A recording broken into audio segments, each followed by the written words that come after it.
Hey guys, we are back with another very exciting video. As you all have known, I have been a huge fan of x-sabers, and I have been preaching the potential of this deck for quite a while now. And in case you haven't recently been keeping up with Edison and what's been going on in the community, we actually have a saber top. At the last Ultimate Time Wizard at YCS Anaheim, we had a player get 4th place with x-sabers, and I am very happy to have that player introduce himself. All right. Hey guys, my name is Johnny. I got top 4 YCS Anaheim with x-sabers. It's pretty unreal. Thanks for having me on, TotoGod. I'm excited. Yeah, man, it's actually incredible. I think the first time I saw this deck and thought about it was like 2 or 3 years ago, when Edison started taking off, and it came up in like a tier list, and I was like, x-sabers, like that's crazy. I love that deck. And when I looked more into it, I'm like, wait, this deck feels like it has an insane amount of potential very early on, but it kind of seemed like it was very hard to get people to play this strat. And so it's genuinely super awesome to see that someone has finally broken through and like shown that this deck is viable, not just at a local level, not just at like a 64 tournament level, that's like a more higher level Edison event, but at the actual like Ultimate Time Wizard. It is very incredible to see. Yeah, no, it was a lot of fun.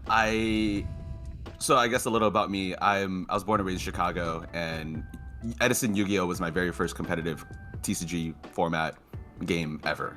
So it's very nostalgic for me to go back to this deck. But I haven't played since the like Dino Rabbit and Zector Shining Hero format. Yeah, very fun format. Yeah, that was fun. But then like I didn't like where the game was going, and I started playing other card games. But like recently, I just got back into Edison. Like, dude, that McDonald's Happy Meal collab with Sanrio, where they released those like crossover little like plushies of like Dark Magician Karibo and like Time Wizard Pochaco and stuff. Like, yeah, that shit got me. I'm sorry.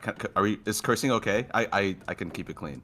I think so. I haven't had any issues with it before, so sorry about yeah, that. fuck it. I don't want to get you in trouble. My bad. But yeah, like that got me good, and then I found myself like trying to collect all of them, and I still need the red eyes. So if anyone has the red eyes, hit me up.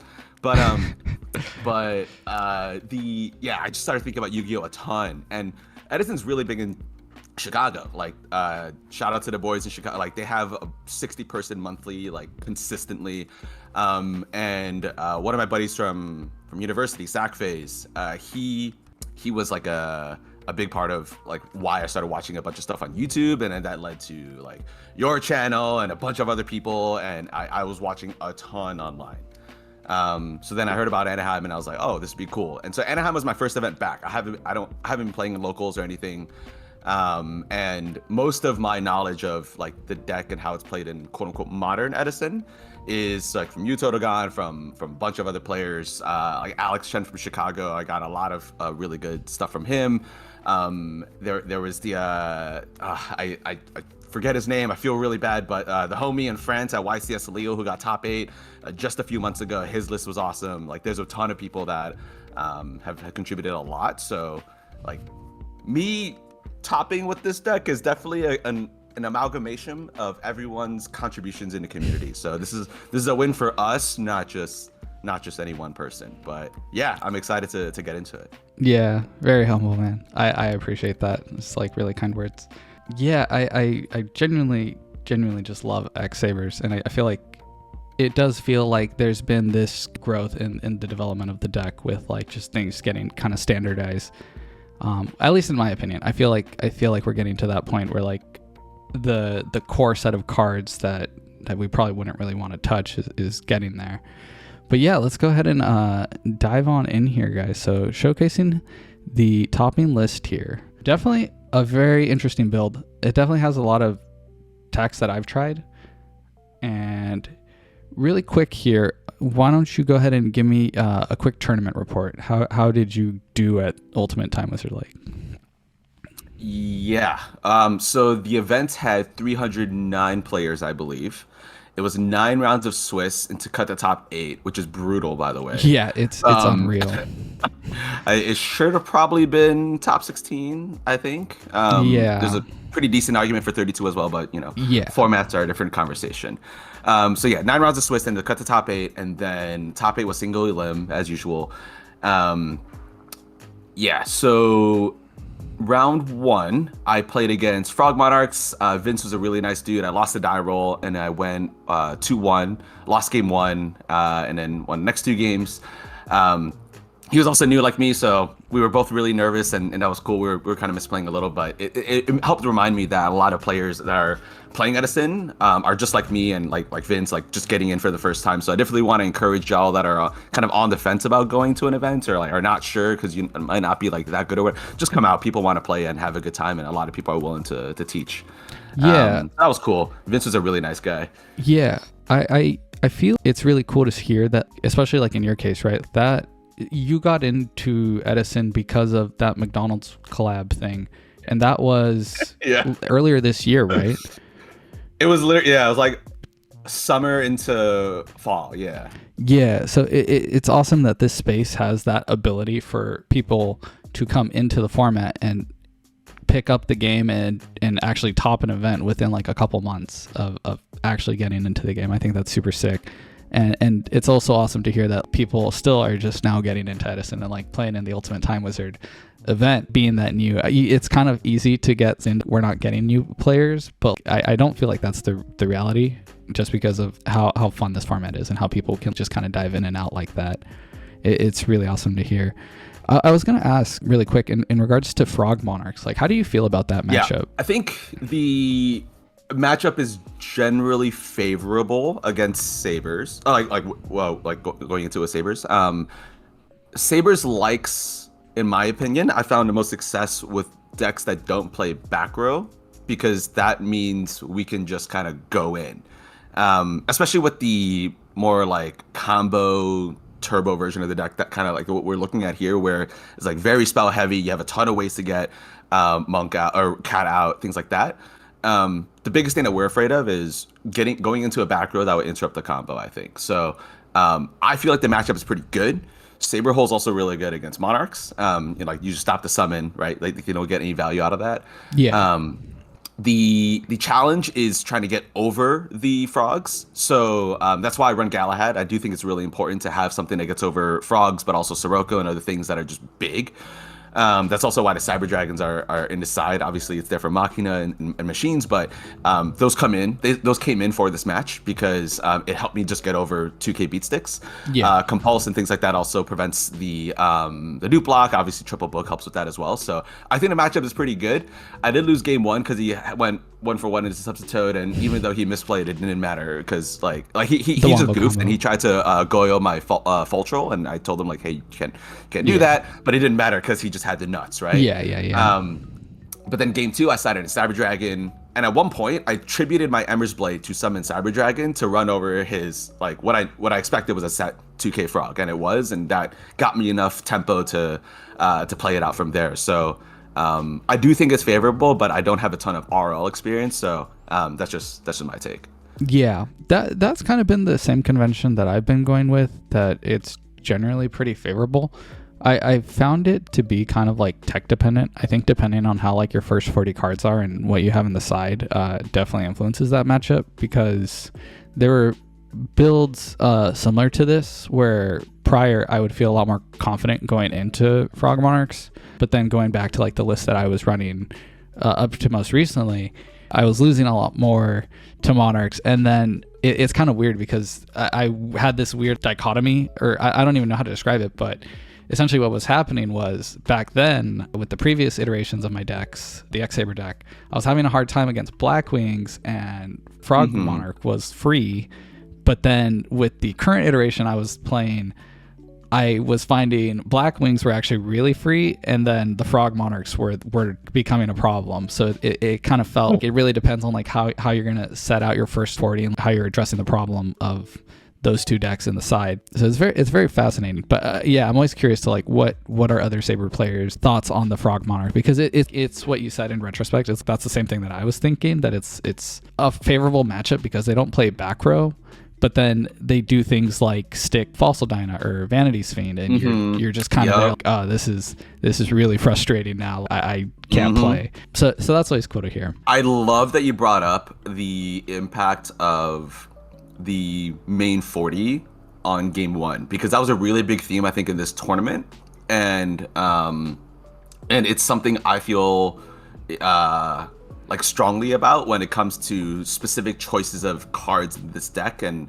how I kind of like thought about those decisions, because you're absolutely right. Like, there are some decks where they're just going to like maybe 80% of the time. I could be exaggerating, I don't know, but like it feels like in some cases there are matches where you're guaranteed to lose game 1. So it's funny to hear your perspective on what matchups those are, because I'm also kind of in a phase where I'm like struggling to determine what those are, but we'll talk more about that in some later matches. So so Frog Monarchs, Vince was cool. Round 2, I played against a guy named Alex. I won the die roll, and then I won 2-1. He was playing Vayu Turbo. There wasn't anything crazy. I just, I just drew my pieces and won. Game 2 was really, Alex was really smart. So like he brain controlled, I forgot what I had. Doesn't matter. He had something else. He tributed his monster and my brain control monster to summon Gores, and I just could not get out of it. It was and he had a oppression in the background. Later he summoned Dyna. I see. Yeah, and like this is to your point about this deck's like choosing the 40 for the game 1s that you want to win, I guess is like kind of how I'd summarize that idea. This deck struggles so much against just big beat sticks. Anything that's just big. Like, I think Heroes is a really, really, really difficult game 1. Yeah, definitely. It's so hard to get, like, especially because why is Alias 1300 defense? Yeah, that I know. Hurts me so much, dude. Like, they get Stratos out, I don't care. I'm gonna book it. I'm gonna get level limit out. I'll full helmet. It's fine. Yeah. But Alias being so big just hurts, and then Honest makes it like tough to like want an Ember's Blade into it versus like even like trying to run it over with something bigger like Faltra. Like it's rough, right? Yeah. But yeah, so like this matchup against Alex in the Vayu Turbo match, like he didn't even do anything crazy with Vayu Turbo. Just game 2, he just played like plain Yu-Gi-Oh, summoned a big monster, and then made me deal with it. And like that's definitely something that Saber struggles with. Yeah. But yeah, I think what was cool about Alex too is that he was a modern player. He accidentally, this is embarrassing. He put that middle thing out on the field board to center? indicate. Yeah. Thank you. I had no idea what I was going on. I don't play modern enough. But he put it out and he's like, "Oh, force a habit. I'm sorry." And I was like, I know what that is because I recognize it from Master Duel. I just don't know what it's called. But he was enjoying Edison on the side. Like he could have been playing in a main event and he was playing Edison. I was like, "Yo, that's sick." So like to your point about more players like picking up the format, I think it's cool. But yeah, anyway, I want to go back to my main point. Yeah, I was very impressed with his ability to just like identify that really quickly, just throw out a big monster and then make my game 2 like impossible. Yeah, that's super sick. Round 3 is Black Wings. It wasn't anything crazy. He mained DD Crow, which is not common, and so I think the one thing as a Saber player I'm thinking about is when I see things like DD Crow or Transmigration Prophecy or anything that will point and click like something in my graveyard, E-Call is suddenly a lot harder to play, right? So that was something that I thought about, and going into games 2 and 3, I sided 2 out. And I brought in other stuff. And by the way, I know I haven't been talking too much about siding, but the general siding plan, like what we can talk more about later, with any dark decks was to just get rid of the anything that would die to deck dev and try to replace it with bigger monsters. And so this match was a little more challenging because he mained DD Crow but also made Oppression.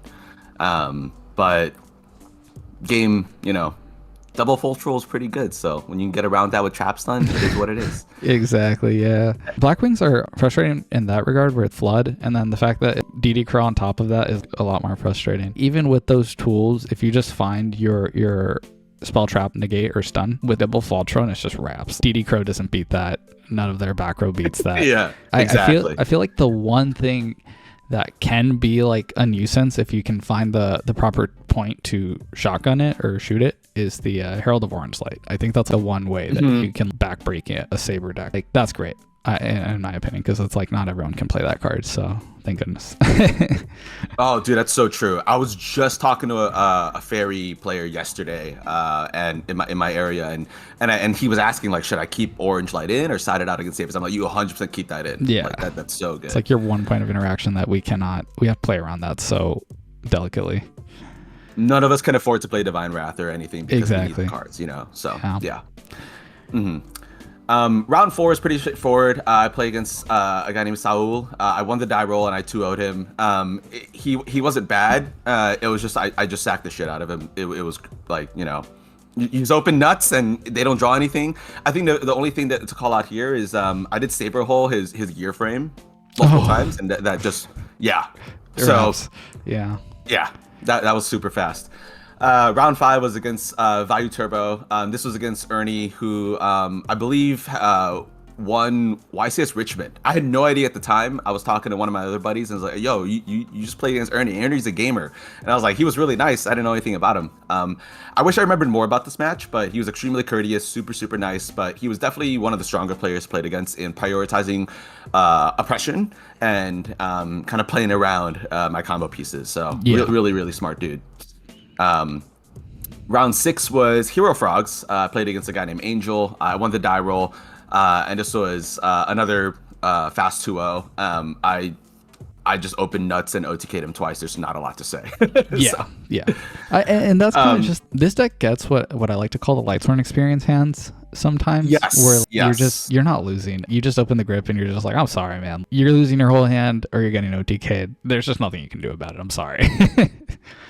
I think the cool thing about this version of the deck and this list is that you're really looking for like 2 or 3 core pieces. Yes. Which consists of some form of cat, Faltro, and a sweeper. A sweeper being anything that will prevent your opponent, that will open up the opportunity for you to play. So this is something like True Nade, Heavy Storm. Yep. I would consider Trap Stun a sweeper for sure. Yeah. I would consider Starlight Road is pretty close to that as well. And so like as long as you can find 2 or your 3 pieces, especially if you can open Sark, like things just kind of fall into place. So that's like one of the big benefits of this deck for sure. You're absolutely right. Round 7, I played against Gadget Machina. Oscar lost the die roll, but I also 2-0'd him. So this was a matchup I was super familiar with because I mentioned I don't have a ton of so in my area I live in the like greater Seattle area. I don't know too many locals. I've only recently, like this week, literally found more locals in my area for Edison, which is cool. But before that, I didn't have a ton of people to play with, so I played with like some of my buddies in the area. But most of my practice was on the Yu-Gi-Oh! World Championship 2011 over the Nexus DS game. And so I'll just practice against these bots, and I would like go in, and I'll talk more about like why that helped me so much in this event later. But funny enough, there is a Machina Gadget bot that I was able to like just practice and get reps against. Wow. And so the deck, so I just like, of all the matchups going into this event, I just happened to have more experience with this one against the bot. Relative to the other matchups where I don't have a lot of RL experience against like Black Wings or stuff like that, right? I did mention that I have familiarity with the format from when I played growing up, but that was many years ago. But the big thing about Machina Gadget is that Red Gadget is the only monster with over 1300 defense, which means that green and yellow gadgets are easy full home night targets. Yes. So you just play Ember's Blade and full home night around their gadgets, and as long as you can kind of get tempo that way, Machina Fortress is an inherent summon, which means Saber Hole stops it. You can also, because Galahad is in the list, it gives you easier access to level 8s, and so Stardust is always an option as well. So I felt pretty comfortable going into this matchup just because I had practiced it a ton. The big thing that I do want to call out, though, is that Oscar was smart and made sure to prioritize deprisoning my recruiters crashing into his stuff. So he would just like deprison my rat or deprison my Ember's Blade, and I was like, well, you just punish my greed. Now I'm like a few turns behind. Yeah. So yeah. like I say it was 2-0, but it was definitely like not an easy match. Like just because I have familiarity, Yeah. didn't mean that he wasn't like playing well, and so that was also something to be mindful of. Right. Yeah, Um, that Machina, the Machina Gadget deck, that situation's so funny to think about. That's like, yeah, I practiced this against my DS with the 2011 World Championship game. Like that's actually so funny. This guy had no idea, man. I had no idea. I'm sorry, Oscar. Man. Yeah, and I'll tell you more about the game later. But Yeah. but it's a great game, and I would definitely recommend it, especially if you're like, you don't have a ton of people to play Edison with. Like, it's I enjoy it as a way to pass time. Yeah. Yeah. So moving to round 8, I played against Homan's Fish OTK deck that has made the rounds and gotten a lot of popularity. Super nice dude. Yeah. I lost the die roll and I lost 2-1. Is this final Swiss match or is this the second to last? No, this is round 8. This is the second to last match. Okay, second to last. Cool. Yeah, so this is not the win and in. Yeah. But yeah, so game 1, and again, like because I mentioned it before, like I had no RL experience, or like this is my first event back. I booked my tickets to go to this event like the week before, and I was like, I'm just gonna show up and have a good time. I did not expect to go this far. Yeah. So like I was not prepared for this at all. But I'd never seen this deck before, let alone heard of it, or like knew what it did. So going into game 1, I quickly realized it was a stall deck, and in my mind I'm thinking, okay, if he is trying to use as few resources as possible to keep me kind of just sitting there, I need to hand loop him as quickly as possible, because Yep. I need to rip everything out of his hand. Yep. It ended up being tough because I realized that Emmer's Blade was a dead draw if I can't attack, because he's never going to attack me. Yeah. And that made it really difficult to crash into stuff and to get things going. And he bought enough time to Colossal Armory me. Yeah. Game 2 was still really difficult, but Saber Hole in this matchup was really nice because I could stop Teva.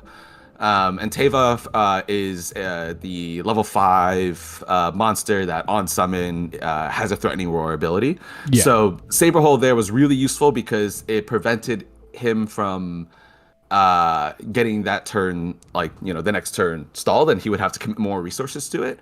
I did make a really big misplay this game, and I went for a Goyo play because I wanted to push for damage, when in hindsight I realized I could have gone Brio and then went for the Brio Fultral hand loop. Yeah. I think as a Saber player, that was a massive misplay on my part. Yeah. But if it was like any other player that was like playing any other deck that went for Goyo for damage, that would have been fine, because that was the reason why I won. So like, I don't think it was like a game-breaking mistake, but as a Saber player, I think that was like I left that match not feeling like I deserved to win, and I wasn't even salty that I lost to something I'd never seen before. Like I wasn't upset at all, but it was just more so like, regardless of what happened, I'm glad I didn't win, because missing a hand loop like that, to me, I think is like one of the more important skills a Saber player should have. Yeah, 100%. I do think that is something that I have come to really enjoy about x-sabers. It's the fact that whenever I lose with the deck, if I take the time to really just think about it intrinsically, most of the time, if it's not like, they opened deck Devi Dark, I just lost my hand and couldn't play. The actual games, there's a lot of things that you can reflect on and look for like an alternative line that could have actually won you the game. And I feel like this deck, if you take that time to really just adapt and understand, if you could have done a Brio hand rip line here, and that would have clearly won you the game. Being able to find that and learn for following matches makes you a much bigger threat, and showcases why this deck is so powerful to those who actually put in the time to learn it. And it's very rewarding in that way, I feel. 100%. I completely agree. I'm in a Discord server with some of my friends that are also big on Edison, and I think it was yesterday somebody posted a picture of a board state and asked how you could go for it. Was a Vayu Turbo board state, and it was just like asking the chat or like our group, like, what are all the ways to go for a game in this situation if it's possible? And that was like, I love that kind of stuff. Like, and it's gonna sound really, really corny, but in the Over the Nexus game, like in the story mode, in order to progress into story mode, you have to beat duel puzzles. Yeah. So they'll give you like 2 cards, and there's like 3 cards in the deck, and you can see all of them, and you see your opponent's, like your opponent has a board state, and you can see all those cards, and you have to win that turn. And I love that kind of stuff. Yeah. And so duel puzzles I think are phenomenal. Yes, exactly. So looking back at my match against Homam, I really thought about that because, dude, I didn't even realize that I missed the hand loop. It was one of my buddies that he was the same guy that reminded me to go to Anaheim like the week before. He was like, "Yo, dude, you should come through." My buddy Jason, like I was just talking to him, and then like he was just watching from the side, and he was like, "Yo, I know why you made this play because like you're sitting at table 1." You're 7-0 undefeated. Yeah. You're overwhelmed. You have no 100%. idea what this guy's deck does. You're just trying to figure it out. There's like 30 dudes like murmuring, talking, like watching. Yeah. And like, like the pressure is on. It's my first event back. Oh, dude, it was thrilling. It was super fun, but I was definitely overwhelmed, right? So 100%. I was really glad. I was very thankful to have a friend to call out, hey, by the way, this is something that you're gonna want to know, like you fucked this up and this is what happened. But I like, to your point, that's part of the fun of this format and this game. Like I still love that. Yes, there are strong arguments that Hero Frogs or Birds or whatever are probably the quote unquote best deck, but I don't think that people really talk about a BDIF in this format, and everyone also is still trying to figure out different ways to play the game. And hand loops and sabers, I think, is something that is deeply unexplored. I think things like return, burial, kill lines in Vayu Turbo were largely unexplored in Edison during the actual time period, but are more explored now, and is a pretty cool thing to see. I think hand loops are also something that isn't like super like there are definitely enthusiasts, like yourself and a few others that have created content about it that have kind of kept that passion going, but there hasn't been a ton of discussion on like what those things are. So like I think that's pretty cool, right? Like I'm sure that there's goofy stuff you could do with Compulse, for example, that like we haven't like really thought about, right? But yeah, anyway, so like the way Vayu players have their return, burial, kill lines, us Saber players, we have our head loop kill lines. We gotta practice those. and that's the thing where I think x-sabers, it hurts the worst. When you get hand looped, it just feels terrible. And I think that's also partly why people do not want x-sabers to be a top dog, and they don't want to see it grow in representation. Because if you think trap does shoot's painful, having to deal with getting your hand loop and not playing around it properly, or you're unable to play around it properly, right? You're trying to resolve a dark arm and he's just sitting there in your hand and he gets yoinked out. You're just kind of like, oh, well, that's fun and interactive, That to me leads into this is why I think x-sabers is one of the better decks that you can play in Edison format, because you have access to attack something that no other deck can, and it's not trap dust shoot, right? That's the only card that people can play that interact like Mind with Crush, etc. Yeah, exactly. And no, you have an in-engine way that you can build. You can just draw Busted too, and it's going to interact with the one thing that Edison players think is the safe place to keep your cards, and they get punished for thinking that, and that to me is like insanely powerful, and why I think this deck is one of the top dogs in my opinion. Yeah, no, I think that's a really good point. Like even the examples that we just called out, like Trap Dust Shoot, Mind Crush, you can technically play around them. Their answers, things like that. Like just discarding cards, that is not fun for your opponent. I agree, and I'm kind of glad that x-sabers isn't stronger, because I think a deck like this would be really degenerate, and Edison wouldn't be as fun to play if everyone was playing some form of discard, Yeah, because this would just be the best deck at that point.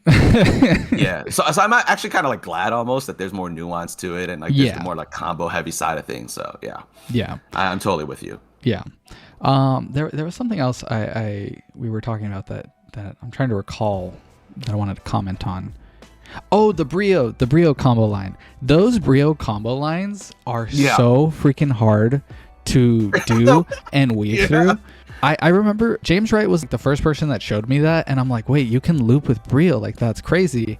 And then I was playing in a money match, and then I tried doing it and I fucked it up, and I'm like, oh my god, dude, I hate this. I need to go home. I need to practice how you get there with Brio and like how you're supposed to sequence it, because I think I did like I got him's e-call like too early and I blocked my board from being able to do it. Oh no. And I was just like, fuck, I fucked this worst. up. Like, damn it, I can't. I ruined the hand loop. After the match concluded and I lost, I went off to the side on the table. I set out the board. I'm like, okay, wait, how was I supposed to do this? I just started like sequencing out the cards to figure out, okay, this is like the proper way that you're supposed to sequence your Brio line. But that line is so unconventional, and there's different ways to go about it depending on the setup that you have. So it's niche, but it's not, because different board states can get you there, and it's about identifying, can this e-call get you to the Brio line? Can you get there if you sacrifice your battle phase and you crash to get your Raggy out? You're able to do it from that point.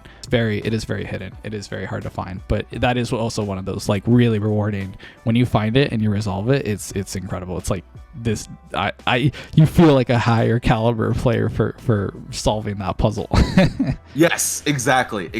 And to your point, I think that was also really eye-opening for me to recognize how much, not to make it feel uncomfortable, but like to recognize how much higher caliber of a player Jason is relative to me. Yeah. And like knowing that there are a ton of players like that are also like just as invested in their craft and, and trying to figure out how to master, like their choice of deck. Yeah. And so I think that was really cool. And I'm thankful to have had a homie like him kind of point that out to me, and also like make me, because I do think that that's a misplay, right? Like I won that game, and there was a reason for it under those circumstances, and the Goyo play wasn't bad.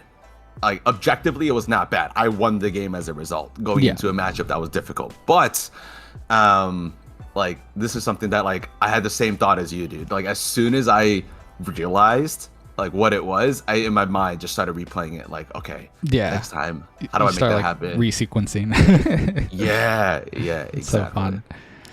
But so that was your round 8, and so now we're into round 9. And in game 3, you got me pretty rough there. Game 1 I lost, game 2 won, game 3 was rough, and then but Homan was a nice dude. Round 9 was Diva Hero Zombies against Moom. I won the die roll and I won 2-1. This is easily the most important match of the day by far, but at that point I was like, all right, like if I scrub out here, then my first event back, going 7-2 in Swiss, who cares? Like that was fun as hell, 100%. Even if I don't get any prizes. So like I was already going in like I got nothing to lose. It's all good. Game 1 wasn't terribly decisive, but like I didn't have a ton of time to figure out what he was playing, but as soon as I saw Zombies, I was like, oh, I think I remember how this works. But I didn't realize that he had like the Diva and the Hero stuff. I only saw the Zombie stuff. And this again shows to my lack of RL experience and just not having played in a while. Absolute Zero is like an absolute menace for X-Sabers. It is the most annoying card. It's one of the most annoying cards to deal with.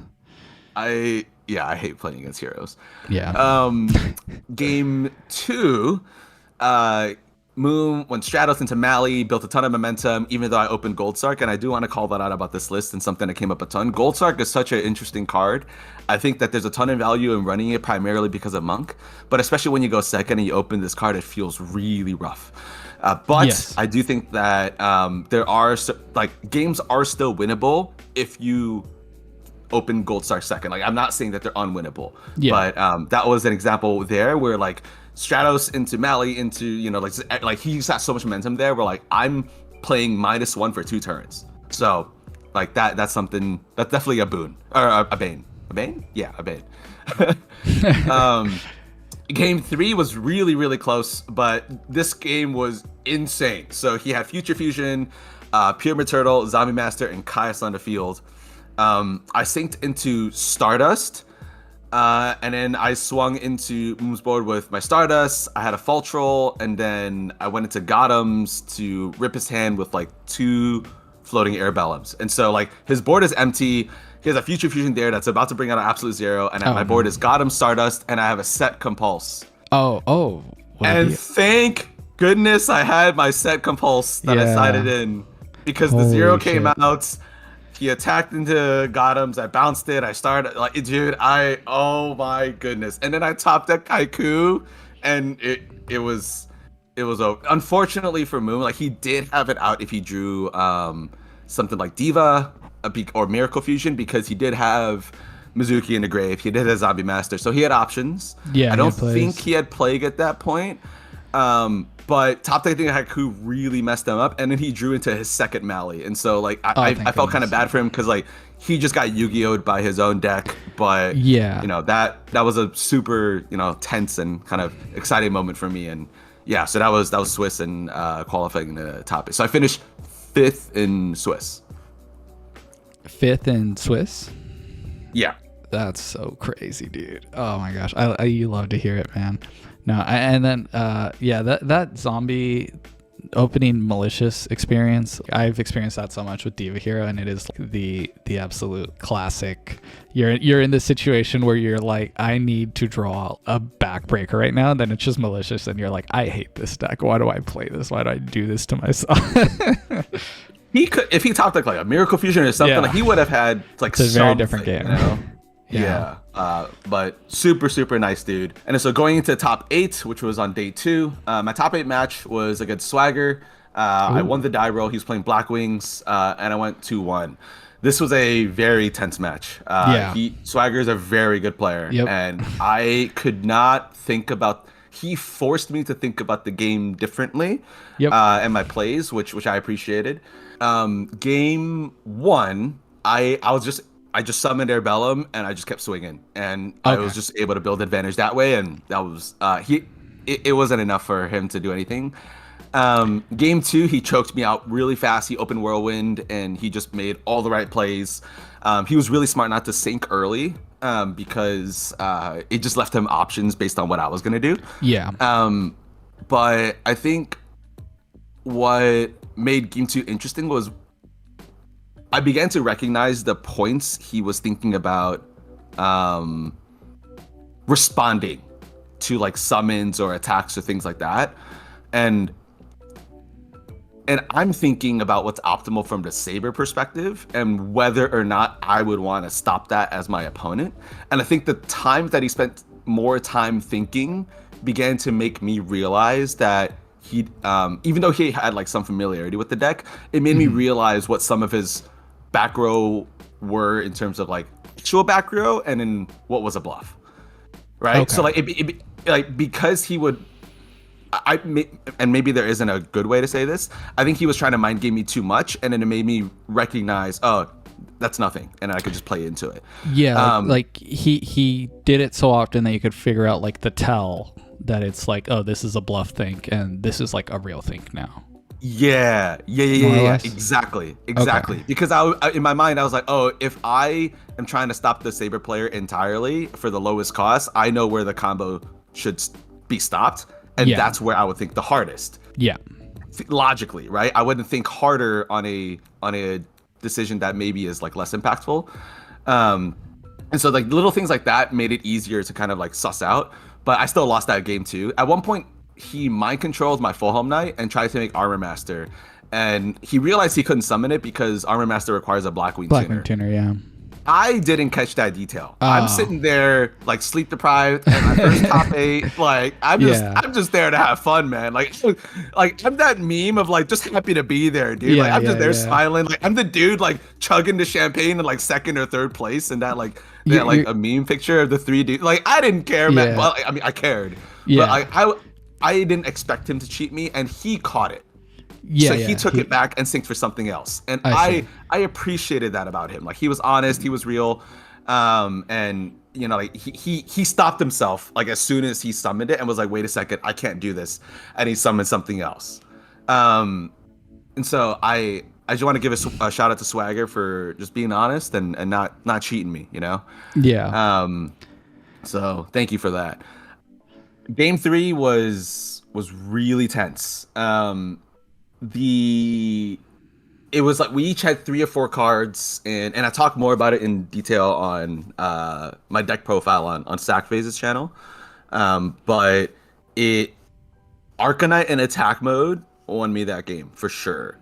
And I think that's something that might be controversial. I don't know.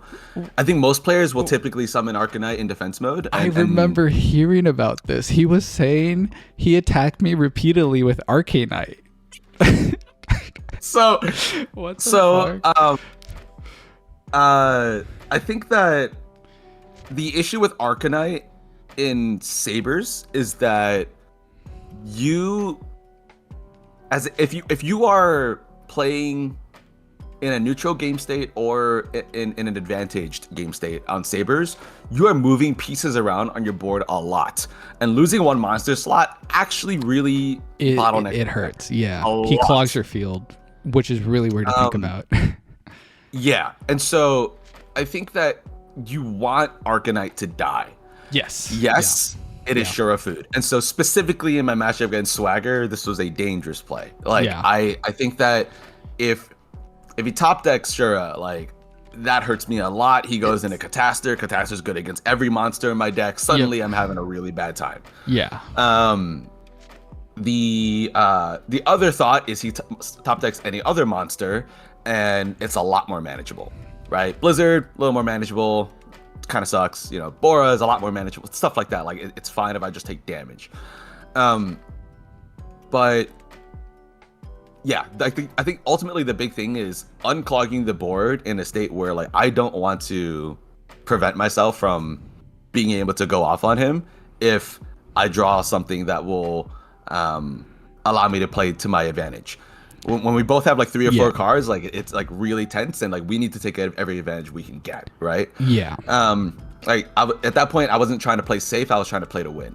And so, summon Arcanite in attack mode, and then I use the tokens to just pop his stuff. At that point, and this is why I mentioned it with game 2 in terms of just like in general, like yes, I think I had to think a lot more about how to play against him. Because he not only was he playing a lot of mind games with me in terms of like how to play around his back row, but he's also making the correct play like 99% of the time as a Blackwing player, right? So like he's doing he's playing out the optimal line, and he's making it harder for me to play. But in game 3, at that point, I'm just like, I just need to play to win, and I need to also recognize when I think he's bluffing, or like it's just, you know, the back row is not actually something that's going to be a threat. I did think that he had Starlight Road, but then I realized that there wasn't like a bottomless or anything like that, and I think it was like a Dust Tornado and something else I don't remember, that I was able to like kind of plop one at a time, including his monster. Okay. There was one point where I brain control. So I special summoned Cyber Dragon, I normal summoned Airbellum, I brain controlled his face up Black Rose Dragon, and I swung into his face and made him rip a card from his hand with Airbellum, knowing that he didn't have a way to stop attacks face down. Instead of saving the brain control for something else, just because I felt it was more valuable to build advantage at that point and to do damage to his life, right? I was also able to attack Black with Back Rows. Even though I gave it back to him at the end of that turn and I just sat there with the Colossal Fighter, I don't think that he would have been able to get out of it. And but he did top deck the Deep Prison, so like that was his out the following turn, which is why I was able to play into Arcanite, and I knew where things were there. So I said that all kind of backwards. I apologize. Yeah. So anyway, back to the Arcanite. Yeah, so like I just popped a bunch of his stuff individually, and I just kept swinging with Arcanite. And eventually, he had like 500 points left. I swung for 400. He had 100 life points left, and I swung for game. So yeah, I think maybe it was risky, but it did pay off. But Swagger was also a really nice dude, and I appreciated. Like I did sit next to him against. I sat next to him during a lot of the Swiss rounds, just because we just happened to be at like the top tables. The same like tables. Yeah. So like just watching him interact with like his opponents and his friends too, like he was definitely like a loved dude. Like people liked to talk to him, so it was cool seeing him around, and it was good to play against someone like him in top 8. Yeah, I think Swagger is a very awesome person to like interact with within the community, especially given how much he helps with like tournament organizing and like everything, and on top of that he plays, so it's like really awesome to see, and he plays well.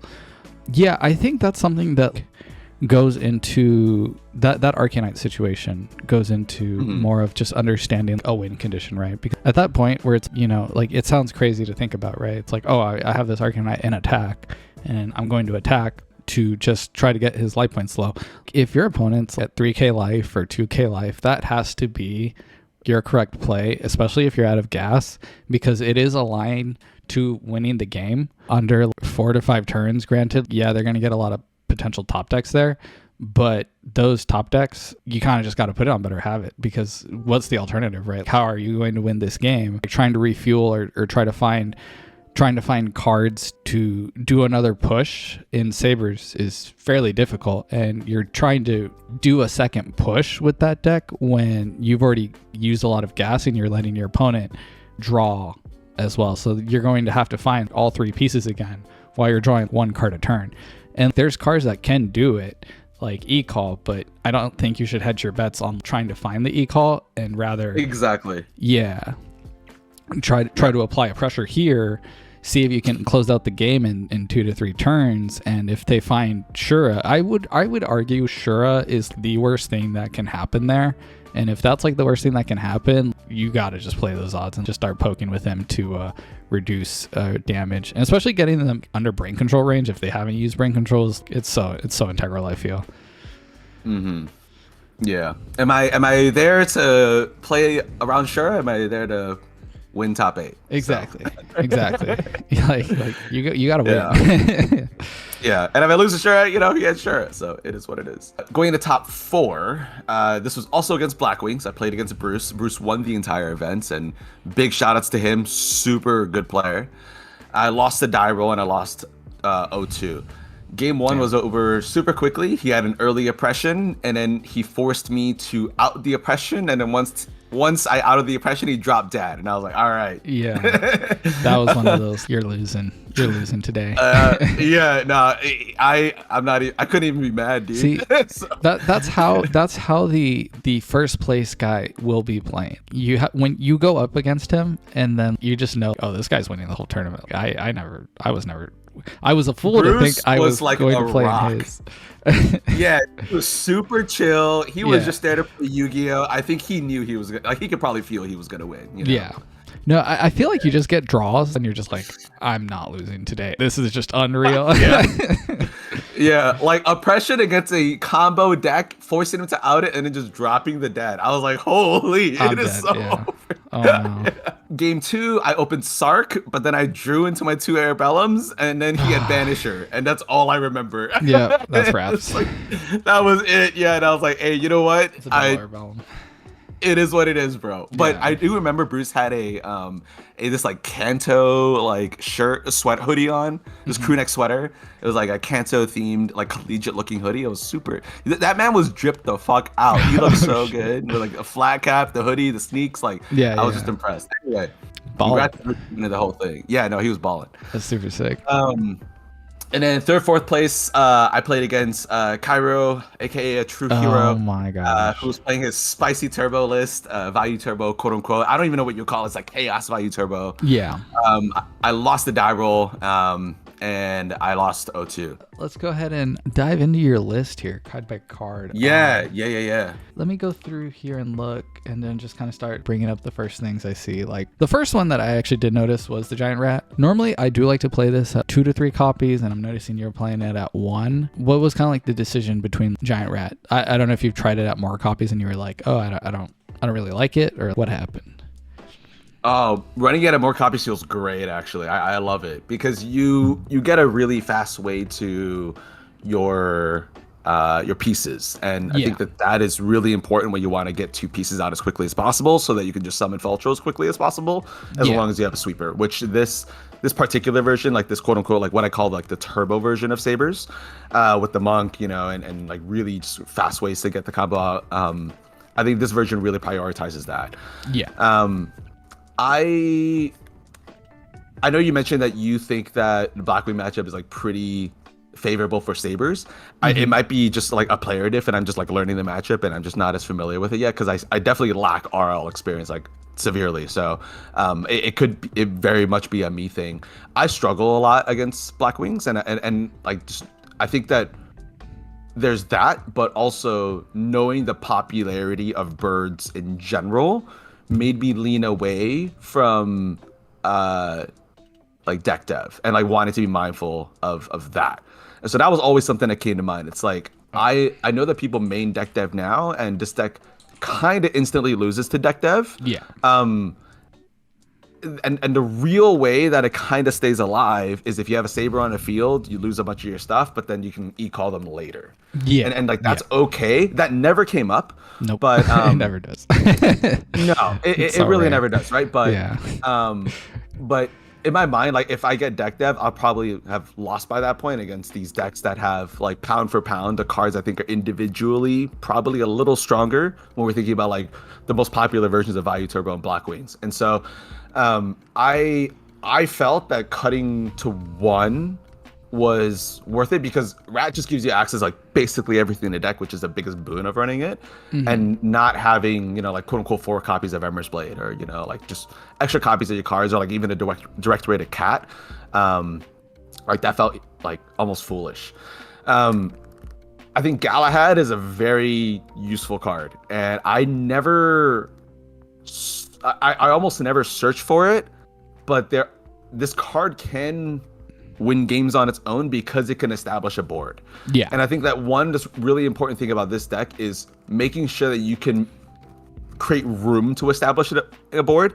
And one of the best ways to create room is to get rid of your opponent's monsters, because if they have nothing to attack any of your monsters, you can place monsters down, right? And so Galahad kind of opens up those options, because Galahad, when it attacks, becomes a 2100. I mentioned this earlier, but you can get over stuff like Sirocco, you can get over frogs. You know, there's a random Dragon Turbo player that'll set like a Debris Dragon or Flamvel Guard or something, and you run that over. Like it helps you get over those kinds of things. And I do really appreciate that it, with Regigura and any other tuner, gets you to level 8, which this deck doesn't do a ton of. Yes. Yeah. When I played a lot of Yu-Gi-Oh back growing up, most of my experience is actually in Tengu format and like going into like the Dino Rabbit era that I told you about a little earlier. But most of my time then, I played Flamvels.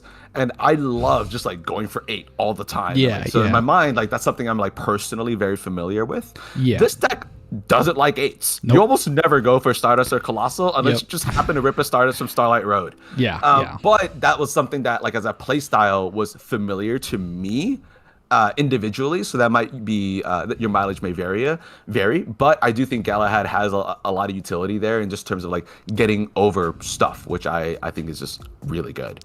I think it does kind of suck in that when it gets attacked, it like loses it's the gonna 5. die. Yeah, it's gonna die. So yeah, but is a normal summon like turn 1 normal summon Galahad set Saber Hole pass? It's solid. It feels great. Yeah, it's solid. It's solid. Yeah. That's kind of the cruxes of x-sabers, is that it lacks level 8 access very easily compared to these other decks, because I think the level 8 synchro pool is the best pool that you can actually pull from. Getting the option between Colossal Fighter, Stardust, and Thought Ruler, those are game winning cards on their own in certain settings. It does have a hard time making those type of synchros, and you kind of have to work with level 6 and Gotems and hope that that's enough to get you there. I would say that Galahad, for me, it's a very meta dependent card, so I would play it at my locals when the format or the main decks that I was going to run into over there were Black Wings and Hero Frog. That was when I felt like this card was the time to shine. And then when the locals rotated out and started playing and Hero Beat. If Hero Beat's in the format, this is also nice to keep in. But then when those 3 decks get rotated out and people are playing different strategies, they're playing. I don't like it as much in other things like Value Turbo. I'm not a fan of it against Lightsworns. Not a fan of it against Machina. And so then when formats pivot off those other 3 decks and you're facing different decks, that's where I kind of noticed that Galahad, you could take it out for something else to help address like your meta situation. But this is one of those cards where it's if my meta at my locals deems it necessary to play, then he's coming in. I agree that it is fairly meta dependent, and that like the utility of swapping it out for Rat probably goes a little further in some situations, just because like again, Rat gives you basically access to the rest of the deck. And you're right that in an era where running into heroes more often, is going to warrant, at least having one in the main. I don't know if there's ever room for more. I probably wouldn't consider it, just because it is a little cloggy and it's not the best card in the world. Yeah. But Yeah. to your point, like my area definitely has a ton of hero players, and so it's something that has helped me. And I like having access to eights, but agree with that. Like it's not maybe something that you prioritize because like this deck can win plenty without eights. So yeah, definitely. And then I would say for the rest of the monster lineup, I would say this is all pretty standard. I think some people like to do the 3 full Helm Knight or 3 full Helm Knight and a Rhoda, or versus the 2 in a Rhoda. I really like 2 in a Rhoda. I feel like that has felt so nice to me. And the only thing I could think of is just going 3 in a Rhoda. But I really like this ratio. How have you been enjoying that? Yeah, I got the idea from Alex Chen because he was very afraid of deck dev, and then when I started seeing, but he played a very different version of Sabers that was much more trap heavy, and then I started seeing that you picked the idea up, and I was like, oh, okay, so like there's definitely like utility to this outside of just like the slower version of this deck, in like across different metas, and I like it a lot. I think Full Helm Knight's just an awkward card because I love seeing it early. I generally like seeing it mid game, but I really don't want to draw late game. Like it's not useful later, and you want to have already gotten rid of it, or like part of the reason why it's there is to help you establish that tempo on the board, and like late game you should probably already have it, and if you're not, then you're probably in a really bad position with this deck, right? Exactly. Like there aren't a lot of times where like it's useful, I think, late, but part of the reason why you run triple book is because the conversion with Full Helm Knight is insane. Yeah, it's just so good. Like Ember's Blade crash into Full Helm Knight, book whatever you crashed into, run it over, get the Ember's Blade attack, sync 6, whatever. Like the classic, like it feels great. Yeah, it's so strong. Yeah, so like it is a card that you want to see more often than not, but it's just so awkward. I don't know. Maybe it's because it's like 1300, but it's in a good spot, right? I think a 2 is comfortable for it. But I don't think running 3 is wrong. Yeah. I don't think so either. I think the moment where I realized I really liked this was when I did get deck devied against Black Wings, and I had the Rhoda in hand, and I didn't. Okay. And I didn't. I had Full Helms in. I was able to search it, and then I think it helped me resolve an e-call or some other wacky thing. I think I was able to book attack or something. And then that's where I was like, the Rhoda has to stay. And you're playing the Full Helm at 3 or playing it at 2, because this can happen, and it is so nice that you get to do it. I also forgot to mention that there is a good utility with the Galahad that you can Rhoda out the Galahad to just kind of get a big beat stick out there to like contest the board. That comes up a lot, I feel, against Black Wings and Hero Beat, where you kind of you got to put them on like Better Have Honest, because you have to hop over their shit and attack over it and just continue to try to establish board presence. Yeah, using Rhoda for Galahad generally feels bad. Yes. Though I do agree that it is really useful to do in those situations where like their normal summon is just a beat stick that you have to get over. Yeah. Especially against Black Wings, it's tough to Ember's Blade into the face-up Shura to get Galahad. So like just Rhodaing for a Galahad and like just kind of picking it up directly is a lot safer. Yeah. Exactly. But yeah, I agree. Like it does kind of open up that option there. So I'm a big fan of Rhoda, and it's also another spell for Monk. Yeah, exactly. I think that also has a lot of nice application. Yeah, Full Helm is a very weird card because it does everything, but it falls short just barely. Having the 1300 attack with the book issue has its weaknesses, right? Like you can't do it into Fossil, you can't do it into Alias, and those kind of situations are kind of like, I just wish you were just 100 points stronger. And the negate on field, you're like, I just kind of wish you would just once per turn, not once while you're face up on the field for certain situations. Both effects are really good, but they're just missing. They should have text removed, or they should have a stat line increase just a bit so that the card is golden. It's just perfect against everything. But it gets checkmated weirdly based on like how that card's written. So it's very fair. It's weirdly fair in that way. Yeah. And that kind of leads us directly to level limit area B, right? Like that's why we run that in the main. That's also why we run 2 Armory Arm, because that's kind of how you get a little more value out of Full Helm Knight. You force everything into defense mode. You Armory Arm your Full Helm Knight, so you're big enough to run over those things that are a little beefier. You know, you get the extra burn. You get the plus from the grave. Like it's not bad. It's slow, and it's you know, it kind of slows you down too, like in your combos, because everything you summon is going to be in defense mode. So you kind of got to force the Hyunlei to pop the level limit and their back row while playing into it. So it gets a little clunky and it's a little awkward. Yeah. But like level limit, 1-for-1, they provide a lot of value in getting to that point. So you get more value out of your floating Full Helm Knight, especially if they get a monster out that's bigger first. And you don't really feel bad having like an extra level limit 1-for-1 or Rhoda just kind of there, because again, it's all food for monks. So like it all kind of just synergizes really well with each other, and Full Helm Knight has that awkward sort of responsibility, shall we say, to provide the value there, but it's just not. It's weirdly fair, like you said. It's just not the best card, but you know, it's not bad either. So, because it gets you there, it's like good enough. Yeah, yeah, it's good enough. Also, like turn 1, summon Full Helm Knight, set Saber Hole. I really like. You're chilling. You lose to mind or brain control, right? Like Lila Bottomless also loses to that too. So like, you know, you can't play around everything, but I love that, because like the negate and the Saber Hole gives you room to get to Fultrol turn 2. Yeah. And I really like that a lot. So yeah, Full Helm Knight is a very interesting card, shall we say, but I agree with a lot of your sentiment there. Yeah.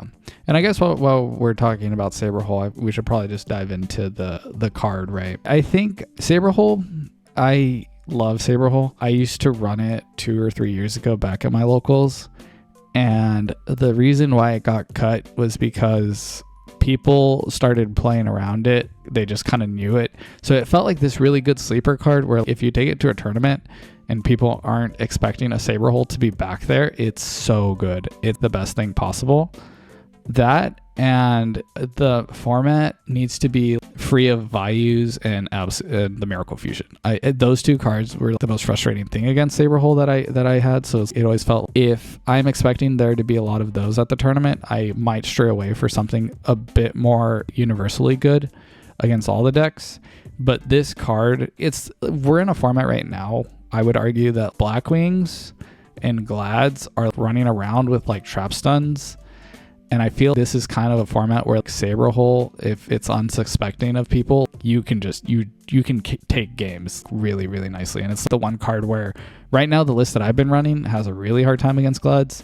And Saber Hole is like the one thing I can think of that's, if I put in 3 Saber Holes, I should be able to have a much better matchup against Glads and Blackwings, while also trying to keep the deck in a solid state against the Frogs. It's such a crazy card. But yeah, I'm curious to what are your thoughts on Saber Hole?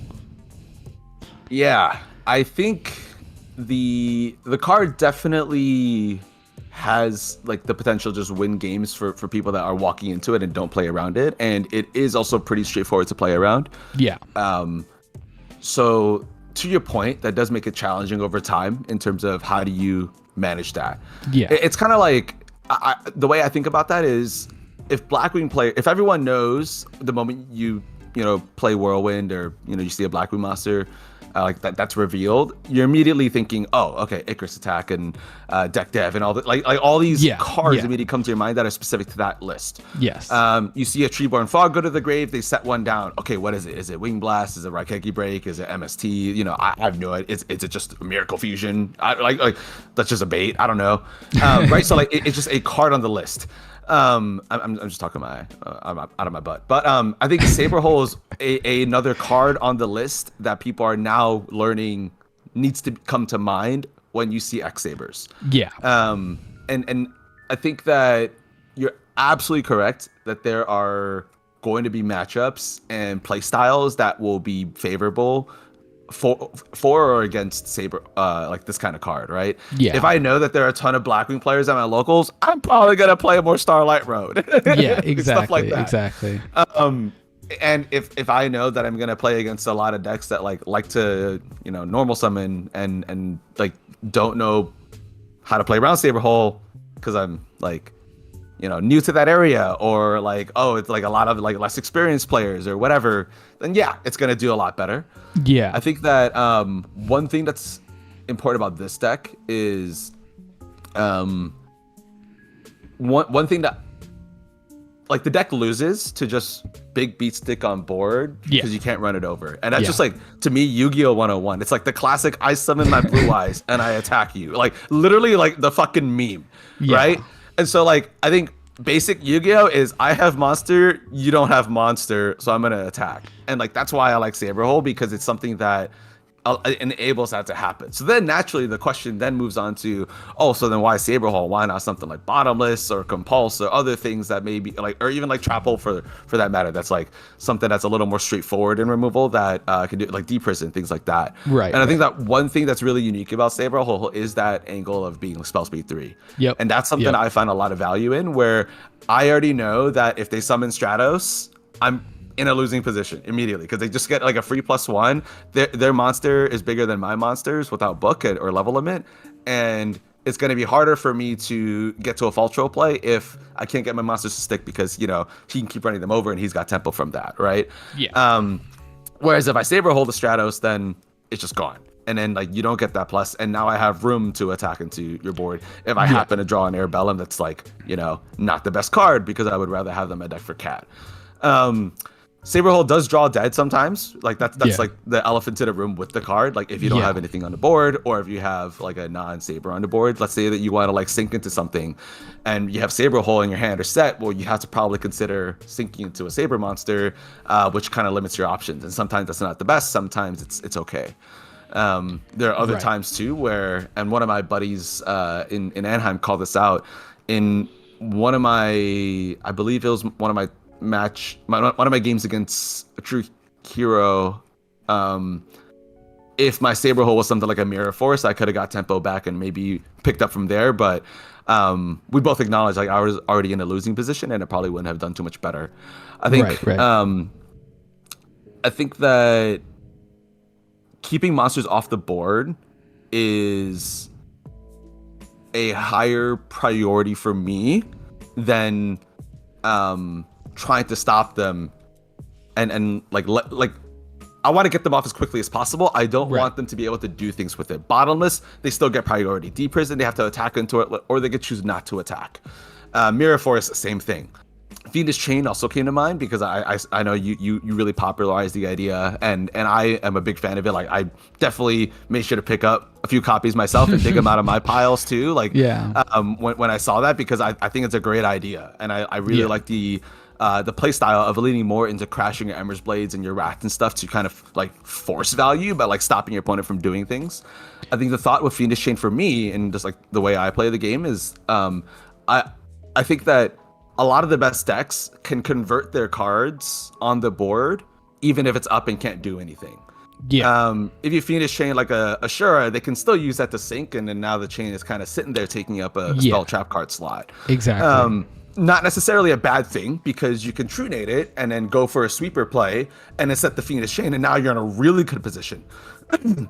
It's just lower. That it just does less in context in comparison to Saberhole, which is just dealing with the problem entirely, right? Which is just it's different, right? It just handles it differently. So like it could be a playstyle thing where like maybe you play into that better because you are more confident in your ability to handle your opponent's board. Whereas for me, I'm like, I don't want to deal with it. I'm gonna get rid of it. I also like the idea of making room for Airbellum not to be as dead of a draw. And so like normal summon Airbellum and Saberhole, especially if they don't bottomless it or whatever. Like that gives me room to kind of force something, right? So that's not like too bad either.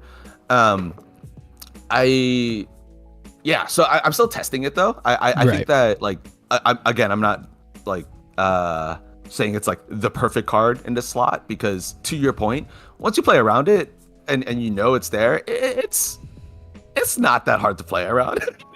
And I do find myself siding it. So like if I'm going first, you'll love to see it. You want to see it turn one, right? Summon something, set the saber, feels great. Super good spot. Yeah, it's going really second, good. Might not want to see it, early game. Yeah. So I side out one, usually maybe two. But one of the best like late game positions that I was in one of my Swiss matches was face up Gothams, face up Stardust, set Saber hole.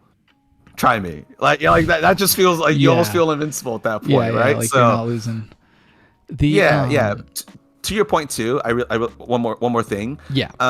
Saber hole only addressing inherent summons is a major weakness. I completely agree that things like Miracle Fusion, Value, etc. like you can play around it like just so easily, and it makes it really difficult to find value out of in later games, especially if your opponent, walks into it once and is a better player and can quickly adapt to it, which most of my opponents in the later Swiss rounds and definitely in the top 8 were. Like once they saw it, they're like, all right, I know exactly how to play around this, and then they would do so with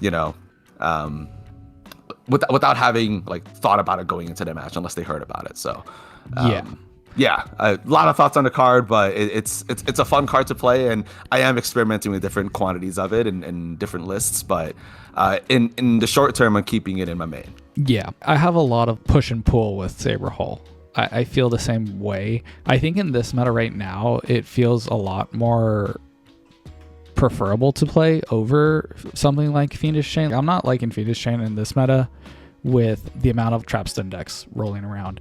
And you're right about how Mirror Force and Bottomless, and Torrential, things like that, you can chain Trapstun to it. And that's usually what the mentality is among the community is right now, right? It's, I'm going to save this because the only thing that can really stop me is Solemn Judgment, just better have it, right? Whereas Saber Hole now is like this point where it's punishing that desire to not go -1 and just flipping the trap stun. Because you also can't do that against X-Sabers if a book is going to punish your normal summon, right? You got to take a pick now, right? 50-50. If you haven't seen any, are you going to take the -1 here and lose to a book? Or are you going to try to bank on like a Bottomless or something and then you get Saber Hold, right? It punishes the current mentality of playing this trap stun type of gameplay that I think right now feels like it's still really popular in the meta to me. And so it right now feels like a point where it's like I could easily see myself swapping from Fiendish Chains to Saber Holes. And that's why I feel it's in that same ballpark of Galahad, where I don't think these are cards you should or shouldn't be playing. I think these cards are your toolbox for addressing what is going on at your locals. And there's a little list of cards that I have that include Saber Hole and Galahad, where if a certain meta or some specific deck is running rampant at my locals, because I don't know if you've experienced this much, but what locals tends to be right now is kind of this shift of popular decks. Everyone will suddenly be going 1 week and they're all playing Value Turbo. And then you come back the following week and then everyone's playing Frog Hero because they're trying to beat up on Value Turbo, or they're kind of trying to game this meta that we've established, right? Or people just want to play some like random shit, like they don't want to play Black Wings and they'll just want to bring something offhand. So the locals will become more or less competitive. But it's always important to kind of understand, okay, what are players bringing to my locals, and make adjustments to your 40 to adjust the problem. For me, the Fiendish Chains were because Frog Hero was, every other game was Frog Hero at my locals, and I'm so tired of this shit. I need something that's going to address Fossil Dyna, Caius, and Vanity Fiend, while also being able to allow me to play. And it's the best thing I can think of there that's it stops all three and does something to zero. While it's not ideal, it helps me play and try to figure out a way. Was Fiendish Chain. It was like, okay, so I can chain all of these cards and they're gonna grant me additional time to try to find a way to deal with the zero or deal with the problem and try to adjust everything. Because that was the one thing when it comes to X-Sabers, I want all my draws to be very high value, high utility because of the nature of the deck. And so I know a lot of people, I think a common thing is like, why aren't you playing Trap Dust Shoot? And you should play Trap Dust Shoot in your deck. That is true of most decks, but X-Sabers is the one deck where I would disagree, because this deck goes for your hand to begin with. So that card is more likely to be dead in the mid to late game.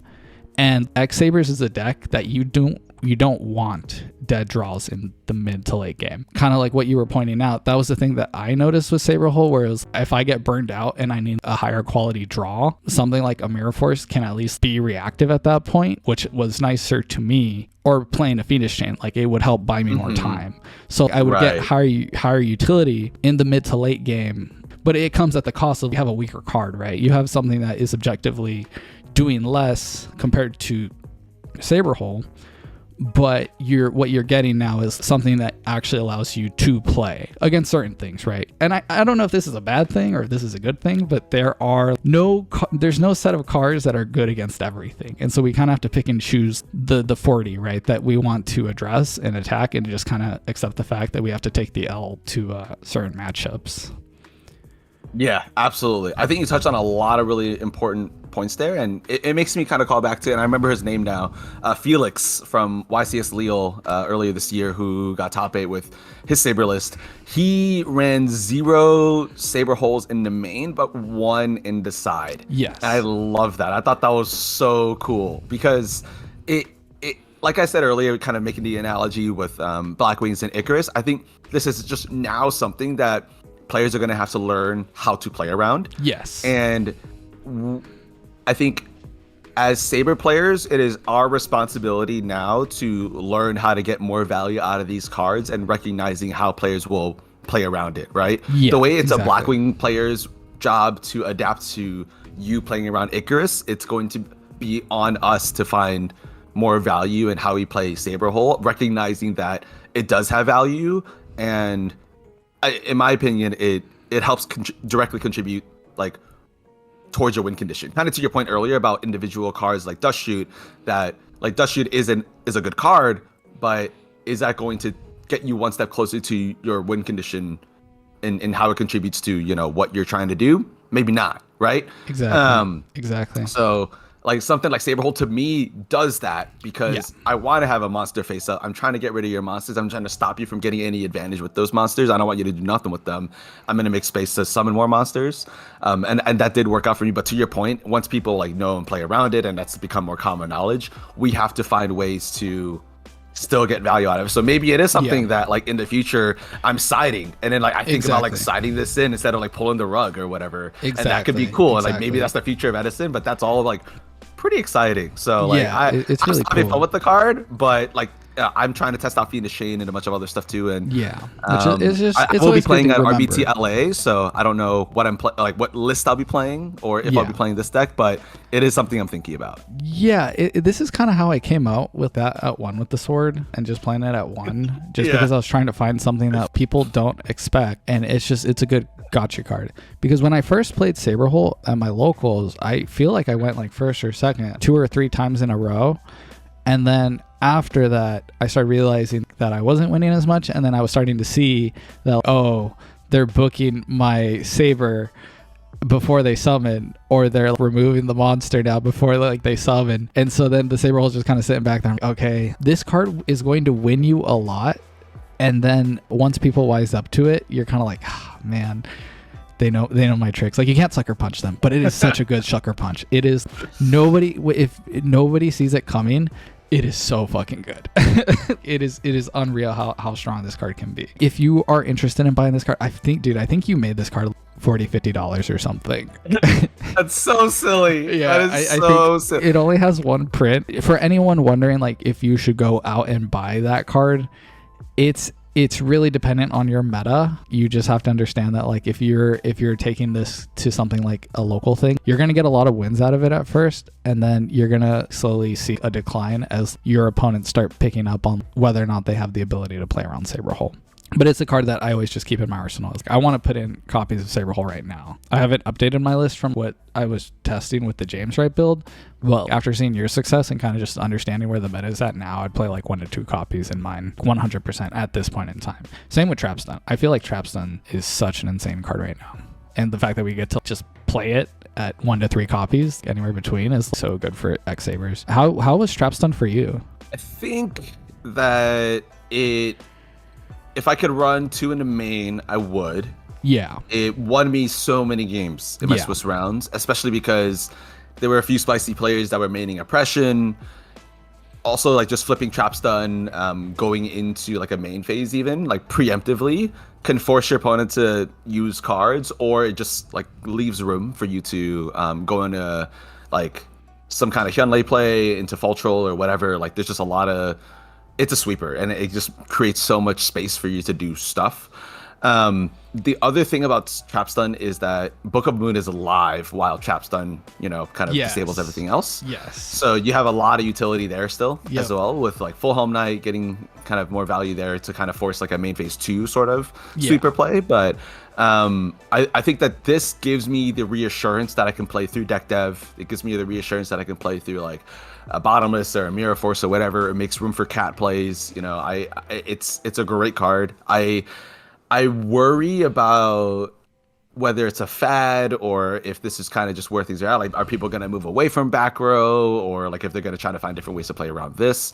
I don't know, but it's definitely something that I think having access to two continues to be really important, because people side in oppression. People side in Royal Decree. People side in like a lot of like just removal, disruption stuff against Sabers. And so Trapstun helps with a lot of that. Transmigration Prophecy, etc. Yeah. I think it's so fascinating that we're reaching this point in Edison where the common thing to play now is Legacy of Yatagarasu and Jar of Greed over something like an explicit draw one like Upstart, right? Just because of how the format is so warped around things like Raiko and just trying to like bluff plus ones around heavy and MST, all this destruction cards. It's like we're trying to find ways to make our neutral like cycle card also gain advantage in its own right. It's so crazy to see. And which is why I think Trapstun is this weird, you can deny while also having the ability to just stop these common control options. So it seems like an answer to that answer of people trying to bluff a lot of traps, and they could be holding back a lot of their draw traps. That's gonna make them appear, right? You activate a Trapstun, you're gonna be like, oh, okay, well I gotta resolve my legacy in my jar, and so then you'll know what is back there that is a real threat, which I think x-sabers can capitalize on, because now you can drop a high end lay and you can pop what you know is going to be the problem cards, right? And so I feel like Trapstun in this deck, with Book, with high end lay, with its pushes, I think it's so backbreaking. It feels so good. I actually have yet to try it. That's been one of the cards where I think I tried it a long time ago and it was okay. I think the format around that time was Hero Beat, and my grievance with it was I can't stop Gemini Spark, which is frustrating, but I think with how Hero Beat has cycled out, it feels like we're kind of in that format where it's pretty dang good. The one card I see here that you're not playing that I think a lot of people do play is Cold Wave. I'm curious, like, have you tried Cold Wave? What are your thoughts on Cold Wave? So one more note about Trapstun really quickly.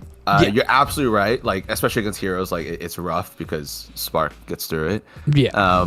The downside that I've found, and I'm curious to hear, especially after you test it more, is how you interact with Gotham's, Gotham's E-Call rather, because E-Call just like has a tough time kind of playing around it. And what I found is usually I will go in like maybe like draw phase or standby phase, whatever, preemptively flip the Trapstun, and then I'll chain E-Call to it and kind of play into it. But then that gives my opponent the opportunity to kind of respond to the E-Call. They have to However, it gives me exactly. But then I have Trapstun live for main phase, right? Exactly. And so that's definitely something that is a little wonky at times.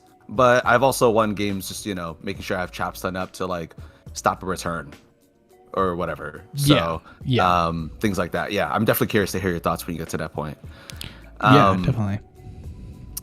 Cold Wave, I am testing right now, and in this list, I didn't run it for a few reasons. One, I think running 3 Gotham's E-Call in the main means that I really want to activate that card. Yep. And if I go Cold Wave into E-Call, again, like you kind of run into the same situation as Trapstun. It's not bad, but I think that sometimes you want to see E-Call and you have to make sure it resolves like during the battle phase to like force game or something. If you can kind of like get some weird interactions, or like force a tempo state with some weird interactions with like Ember's Blade, crash, get a full home, do something else, so you can E-Call during the battle phase. Like you can kind of get things into the graveyard, right? Because there's some games where you want to crash your Ember's Blades in a bunch to like make your E-Calls live and then kind of go from there. So Cold Wave like slows that card down in particular, and I think that makes it tough. The other thing is, it's hard to find room in this list for everything that I want to play. Yeah. I Heavy Storm is a card that I'm mixed on because I like my back row and I don't necessarily want to destroy them. Also, Starlight Road is hot right now, and a lot of people are running it. And so I'm super mixed on Heavy, but I still run it because I still find value in it and it's still useful. Right. But that's one card that I would consider maybe swapping it out for Cold Wave. If you did, Trunade I love because phenomenal. It's so good with like just hand combo plays. Anything where you rip their hand, you send your cards back, you rip it, great. It's so good. Yeah, no, it's like you said about Dust Shoot. You don't got to see their cards if they're going to discard them. So exactly. Who cares? Exactly. And Trunade enables that, which I think is hilarious. Yeah. And then the question is, then is Trap Stun, Trunade, Heavy, and Cold Wave all too much? Maybe, because I don't know if I'm ever going to need to see 2 sweepers in a game. Where, like, you know, between Heavy, Trunade, and Trap Stun, I have 3 sweepers. So it's kind of like the 3 Ember's Blade or the 3 Godam's Eco. I'm probably going to see 1 in a game. Like maybe open one of those on my hand, right? Yeah. Or it's a piece that I can draw into or search with Sark. Exactly. So, yeah, I don't know. I'd rather run the Sarks in this version of the list than the Cold Wave. I don't know if I want drop any of the 3 here for Cold Wave, and I don't know what card I could realistically drop to make room for it. I don't want to drop an E-Call because I think you really want to run 3 E-Call for game 1 because you can sack your opponents with it, and there's no reason not to like play the card that can just like win games. I sat it out a lot, like 1 to 2 copies, but I think you need to have 3 in the main. I think running like less than 3 Fall Troll is kind of troll, and so like Cold Wave isn't like a card on its own. I think to talk about it's more so like where is there room in, and like what is it trying to do that other cards already do, and then like is there room in this like very combo heavy deck, which is why I kept it to a tight 40. And in most cases, I think I would rather have one of these other cards here on the list than Cold Wave, although it's not something I've tested extensively, so I can't like say that definitively. Yeah, it's kind of rough. If I were to look at the deck, right, I feel like these Starlight Road, like Saber Holes, I've been messing with 2 E-Call recently just to kind of see, because that's kind of the main thing I've felt is the hardest thing about this deck. It's space. We are so tight on space, and we could theoretically go above 40, but given that this is like you're trying to find combo pieces for your game plan, it's so hard to try to make an excuse to go above 40 because you want the highest consistency to find your pieces. Exactly. Yeah. And I mean, to your point, Felix's list from YCS Lille, he only ran 2 E-Call and he was at 41. His list was super, super tight as well. Yeah. The 41st card was Trap Dust Shoot. So like, it was also like, if you take that out, your 40 is like also very tight, and he only had room for 2 E-Call there. So I completely agree. I would say these 8 cards are your flex. Gold Sark, you just can't cut it. Maybe if your aim is much heavier trap deck, I could maybe see it. But it just feels like such a strong card. It kind of feels like it's 8 to 9 cards. These 10 cards are probably like, you get like 10 slots to play with. So it's not a lot of room here on how you want to go about coming up with your 10. Cold Wave is weird. I ran into very similar issues where I love and hate the card because it comes into problems with E-Call, Mind Control, and Brain Control with trying to set those up for pushes.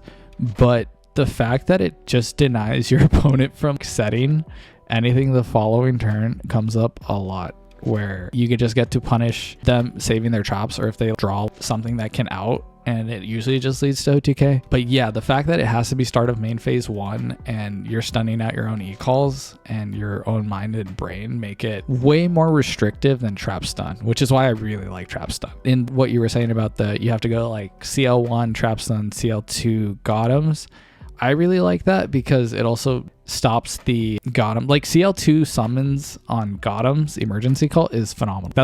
You should always try to find a way to activate a card and then chain Gotham's to it so that they can't bottomless it, they can't torrential it. I think that those type of interactions are huge, and getting to do that with Trap Stun to stop the when effects from proccing is really, really nice compared to Cold Wave. Yeah. I think James Wright does not like Starlight Road. I think if I remember correctly, let me actually take a look at his list. Yep, he doesn't play Starlight Road. He is not a fan of Starlight Road. What are your thoughts on Road in the main? Is that you feel like that's staying? I think that it is enough of a like pseudo sweeper that it creates room for combo plays. Yes. And that on its own creates a lot of value when your focus is how do I make sure this combo can go through the bottomless, the torrential, the mirror force, etc. Like these limited cards that everyone considers or has some combo number of in their deck. The other advantage of Road is that in most cases, you can, when you destroy the card, you get a 25,000 beat stick with 1 negate, which is pretty nice. So when in a deck that struggles to get big monsters out without combo pieces, and also has a hard time getting over anything like with more than 1600 attack, right? Yeah. So like that's another benefit of Starlight Road. It also makes the hero matchup less painful, which is already a bad matchup for this deck, but it makes it less painful because at least you can stop Zero from going off. You just don't get the Stardust, but it's better than nothing. So I personally think it's a required card, and I have not considered cutting this whatsoever. Yeah, me neither. I'm actually right now, I'm testing one in the side in addition to one in the main. And that has been, I've enjoyed it so far, but room in the side is really competitive. So I don't know if it'll stay there. It'll definitely stay in the main. Yeah. Looking, I guess before we get to the side, actually, we should talk about the extra deck. I feel like this is pretty standard. I think the one thing that is widely talked about is just the 2 versus 1 armory arm. How did you feel about the second armory arm? I think that it plays really nicely into Full Home Knight, Level Leader, Level Limit Area B, book, things like that. And I like that those awkward turns where you have a Ragigura and another, like, 1 or 2 other 3-star monsters, you can get some kind of like value out of it. So you have a monster that's like sizable that your opponent has to kind of like, a normal summon is probably not going to be able to get over it in most cases. So I like that. It didn't actually come up a ton in the tournament in Anaheim itself, but it came up a fair amount during testing where I would just like practice, and I was like, wow, yeah, I do want the second armor arm here, and that was pretty helpful. But if you only ran 1, I think you could manage. Yeah, I think so too. The other slots that could come up would be a second Hyunlei. I think that you don't necessarily need it. It can be useful, but I would rather, if I'm sinking for 6 again, I'm probably in a bad spot because that 6 should have become a 9, and I should have the Gotems. So like if I'm going for the second Hyunlei, like it means that I'm trying to make a second push, and it's tough to think about a situation where like you wouldn't need that Heavy Storm couldn't solve, or True Name couldn't solve, or like other cards, right? So like I didn't need it, and so I just chose to drop that for the second armor arm because I like the way it played. I think Arcanite is required because you play Monk. I'm also citing the Kaiku, so like that's just a no-brainer. And then the like double Gotems I think is also required just because like it's just such a, again, like just Yu-Gi-Oh 101, big monster attack, win game. It literally won me my first game against Swagger where like I have Gotems and nothing else. You can't Icarus this without popping something of your own, and it's just huge. Deal with my 31 beat stick. It's like the strongest thing you can summon. Like my Swiss rounds too. You're just like, it's 31. It's huge. So like I think, and also just making sure that you have access to hand ripping in general. If you're going for like a later Fultro play, just having 2 is useful. It rarely came up, but it did come up a little bit. Mistworm I think is cuttable. It's useful when you have those awkward, I know you mentioned like brain control, mind control earlier in terms of like combo pushes. It helps with those awkward numbers sometimes, but it rarely ever comes up is let alone useful as most of the time a beat stick. So I think it's pretty disposable here as well. I know some players will run, if they main, like Alex Chen in Chicago, I keep talking about him because I was like his stun list I thought was really cool with like 20 traps in the main, and I definitely got a lot of learnings out of that as well. But he runs 2 Stardust and 2 Starlight Road in the main, and I think that brought him like a lot of success as well. He won like a 60 player tournament that month. So I think that kind of goes back to the Galahad conversation of like local metas and like how people are playing, and like knowing that it's like I believe Chicago is bird heavy from my knowledge. Like that makes a lot of sense. I don't know that I would run 2 Starlighted and another event, but that's where I got the idea to test 1 in the main and one in the side. That's been a lot of fun. So that's where you would like want to consider a second Stardust in the extra deck. But yeah. Yeah. Catastor almost never comes up, so I wouldn't even consider Android. Yeah, yeah. Like that's like if you got room for Android, bro, you are cooking. You're deep in the sauce. But that said, like Felix from YCS Lille, he ran Android because he runs one hamster, two Raiko. Right. So like he had ways to get to five, More and five, like that five synchro access. Yeah. His list is wild, and man, It's crazy. he is definitely cooking with that, and I loved it because it taught me a lot as well. But Yeah. so like I wouldn't consider Android unless you're running that, but I'm personally not a Raiko fan in this build, so Yeah. I didn't run Android. Raiko's another love-hate card that I mess with, and I think it's going to come out again on when I was testing it.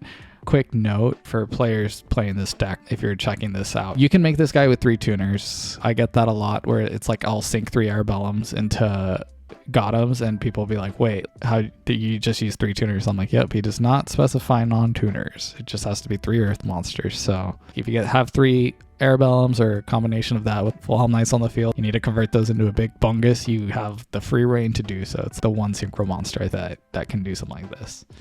That's a great call out, and yeah, I think the situations where I found it comes up the most is when you need to force a cat play, but you don't have a fault troll. Yeah. And this is rare, but it does come up, right? Where like you just summon the raw cat, you go for your double Arabellum, you attack twice, maybe you clear their board, or you like maybe you rip 2 cards out of the hand, whatever. Like it's just the best play to make, and you go into a Gothams and now you have a beater. Like that definitely happens. In situations where you have like 3 level 3s and a fault troll, like you said, it could be 3 tuners, it could be like 1 Ember's Blade and 2 tuners, doesn't matter. It really depends on the situation, but I would like, unless you have a way to really like secure and protect the fault troll, I typically just sync into the fault troll out so I can get 2 hand rips instead of just a 1. But it like comes up often enough where like the multiple tuners is something that your opponent probably doesn't know. I've also even heard of people having this in their extra deck in Machinas, because if they run like Plague, oh yeah, you can go Fortress Plague Fortress and Plague make Gothams, which is so funny. Yeah, and again, you just play like classic Yu-Gi-Oh. My bigger monster's bigger than your monster, and you just swing. So yeah, Gothams is a funny guy. Yeah, no, that's crazy. I didn't even think about that. That's huge. I watched a lot of Edison YouTube. That was like a lot of my prep for this event, and just watching and digesting as much as I can. And so that was one of the little like quirky things I learned about the card in the journey. Right. Going on here and looking at the side deck, like there's a couple standard things here. Cyber Dragon and Kaikus are standard, but I also feel like a lot of what you decided to do is very different from my general approach for how I side and what I've been keeping for my 15. We're about 5 cards the same, and then 10 cards are different. I'm curious on the side options from the My Body as a Shield to the Trap Stun. How did these do? And has anything changed? And would like to share. So shout outs to my boy Jason for reminding me to book my flight to Anaheim a week before the event. This was what I had available. So I pulled this out of my binder. I pulled this out of my collection. And I was like, all right, this is what I got. And so my thought in building a side was, all right, this is the main that I want for sure. Yeah. I know this is staying. What do I have left over that I can use? Oh my gosh, that's crazy. The Cyber Dragons, obviously, like I side this in a lot of situations because big monster are good. You sync for 8 really easily, like special summon, and then you summon like an Airbellum or something, and you get Colossal Stardust, whatever. It's useful. Triple Kaiku, I definitely stole that idea from you, like 100%. I think that what I found really useful is in matchups that I knew I was afraid of deck dev, I would side out Rat, Sangan, Monk, Double Sark, sometimes 1 Ember's Blade. And then like some combination of other cards that might be specific to that matchup. Sometimes an e-call, sometimes a saber hole, rarely a book, rarely level limit. But those are all like sometimes call, sometimes, but rarely as well. But that's like a lot of room there on its own, and that's where I found like the double triple Kaiku being useful, because I'm getting rid of my little guys and I'm summoning monsters I can compete with, like the Shuras and the Boras of the world, and it gives me a little more space, especially because I like running stuff like Compulse, where like I bounce your set, hamster, and then I attack with Kaiku, and it connects. So like that kind of stuff is nice. Right. My body, shout out to Robbie. I was talking to my boy Robbie about like a few ideas on just like things aside, and spell count came up, and just like what are options that I can keep monk in and also keep my combos going, and my body came up as just like another answer to bottomless and things that would protect my board and let me continue to combo while also being a spell option that interacted with monk. Unfortunately, it never actually came up during the Swiss rounds, but it is something that I am still kind of experimenting with. So yeah. You don't know the rush when you actually get to resolve this card to stop a deck devastation virus, because they were greedy and wanted you to commit your normal summon. You summoned Full Helm or Emmer's Blade, and they chain deck heavy, and you're like, oh my gosh, we're winning. And you activate the My Body. It feels so good. It's so good. I am super afraid of deck dev in general, so this is one of those cards. It's consideration. Yeah, it's really good. Exactly. The bottomless, I mean, I'm not running them in a main. Monster removal I thought was useful. These are generally the more useful versions of monster removal, and I didn't have iron walls, so I sided bottomless. Okay. It was useful. It was okay. Yeah. It came in for a lot of normal summon heavy matchups. A lot of like, it didn't always come in because there were certain matchups I specifically preferred to keep Saber whole. Right. Machina is one that I prefer to keep Saber whole in, because I can stop gear frames, I can stop fortresses, things like that. Right. I mean, bottomless kind of achieves the same thing, but like gear frame, you can still search, things like that. It's more restrictive. So like, I would. Yeah. So, but the bottomless didn't come up that often. It's something I'm experimenting with other cards now. Yeah. Compulse, I love. I wish I had room for 2, but I dropped it down to 1. It's pretty good, but it's not always good. It's actually a card I would consider maining. But 100%. Like, dude, I can imagine the value of like Compulse, their set hamster rip 2 cards. Like something like that sounds great. It's something that I've thought about a lot, because the fact that you have this card that's chainable, also it helps extend your combo further. Like, you can special fall troll, summon a dude, compulse your fall troll back, bring it back out again, summon another dude. It helps extend your plays even further as well. So it just seems like a really good main deck card. But I have tried it at like 1. I don't know why I took it out.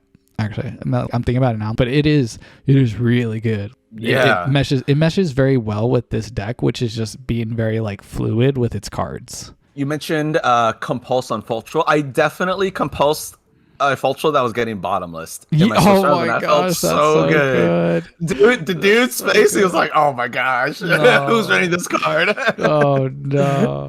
Oh, that's so good. Good stuff. Yeah. Double Dust. I'm afraid of oppression. I'm afraid of skill drain. Things like that. So that's, I think, just generally useful. Yeah. The Light Imprisoning Mirrors I've had since ancient times, but that card is just generally there because of Light Swarms and Fairies. Yeah. Mirror Force is a good card, and it's limited, and it's not in my main, so I have it in the side. Right. And I think I talked a ton about Chapstun earlier. I love the card. And so I just wanted to have the flexibility for my back row hate in the form of a sweeper that synergized well with my game plan of like going to Hyunlei, going into Gothams or whatever the usual loop is, and just Chapstun does it all. So the second one's in the side. That's so good. I gotta say, for coming up with 15 cards from your binder to just put a side deck together, it is really nice how good this looks as a side deck.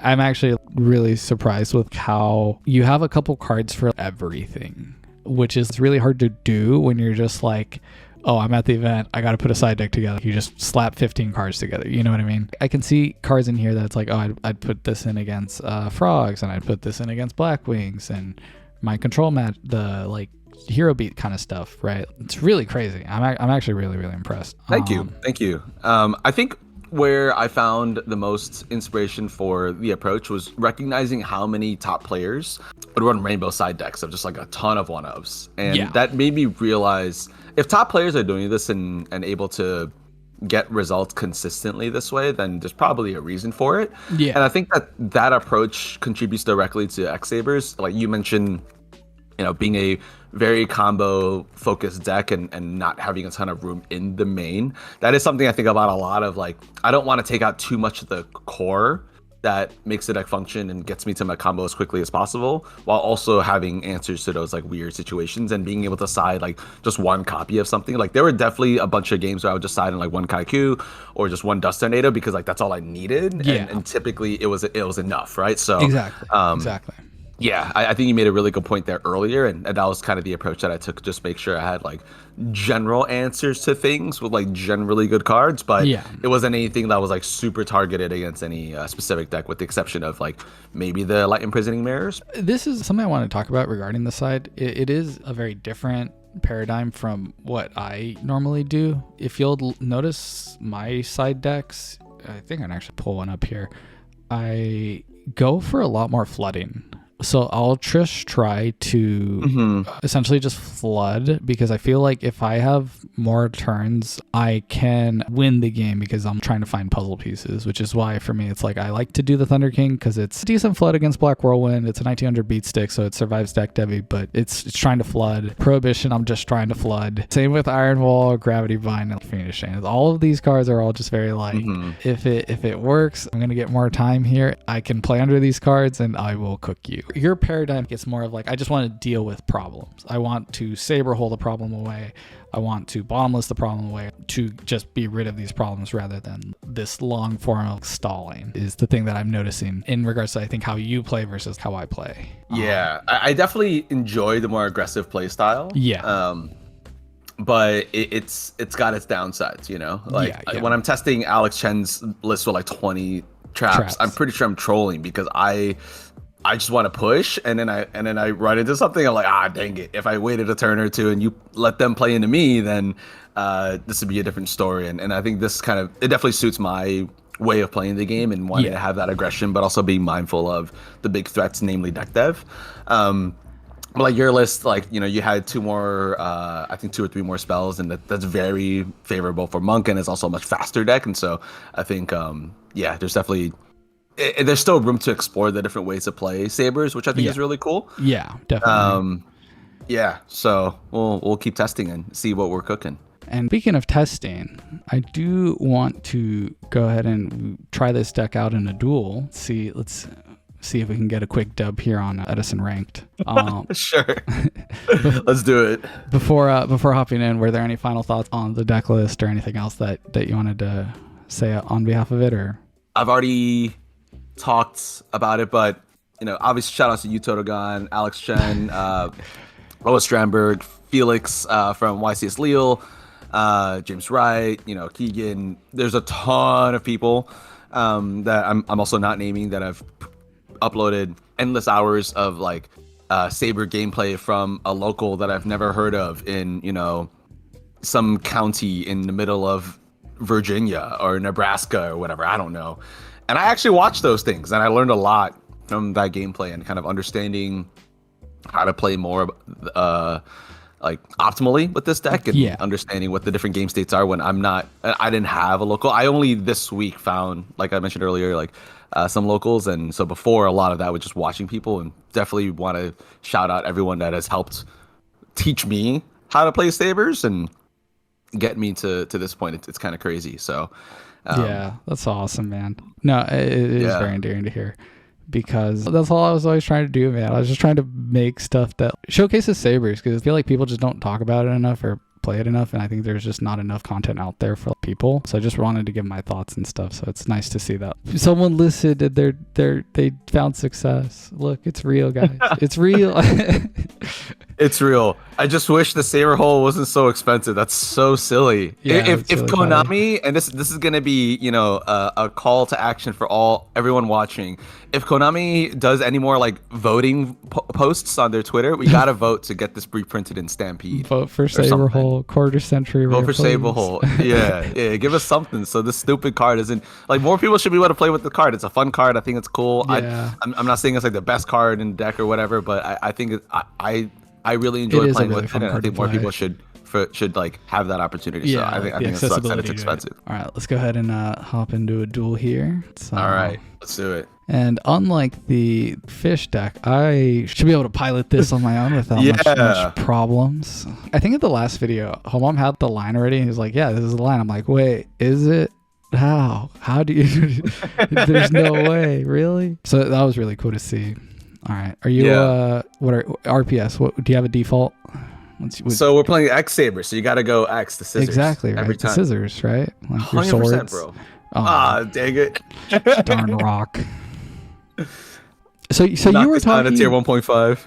So you were talking about the. Oh my God, what is his hand, bro? This is insane. Okay, so we just win. It's not bad. It's not bad. This is an win. example where the saber hole's a little awkward, right? You're going second and you don't have another saber monster, but Yeah.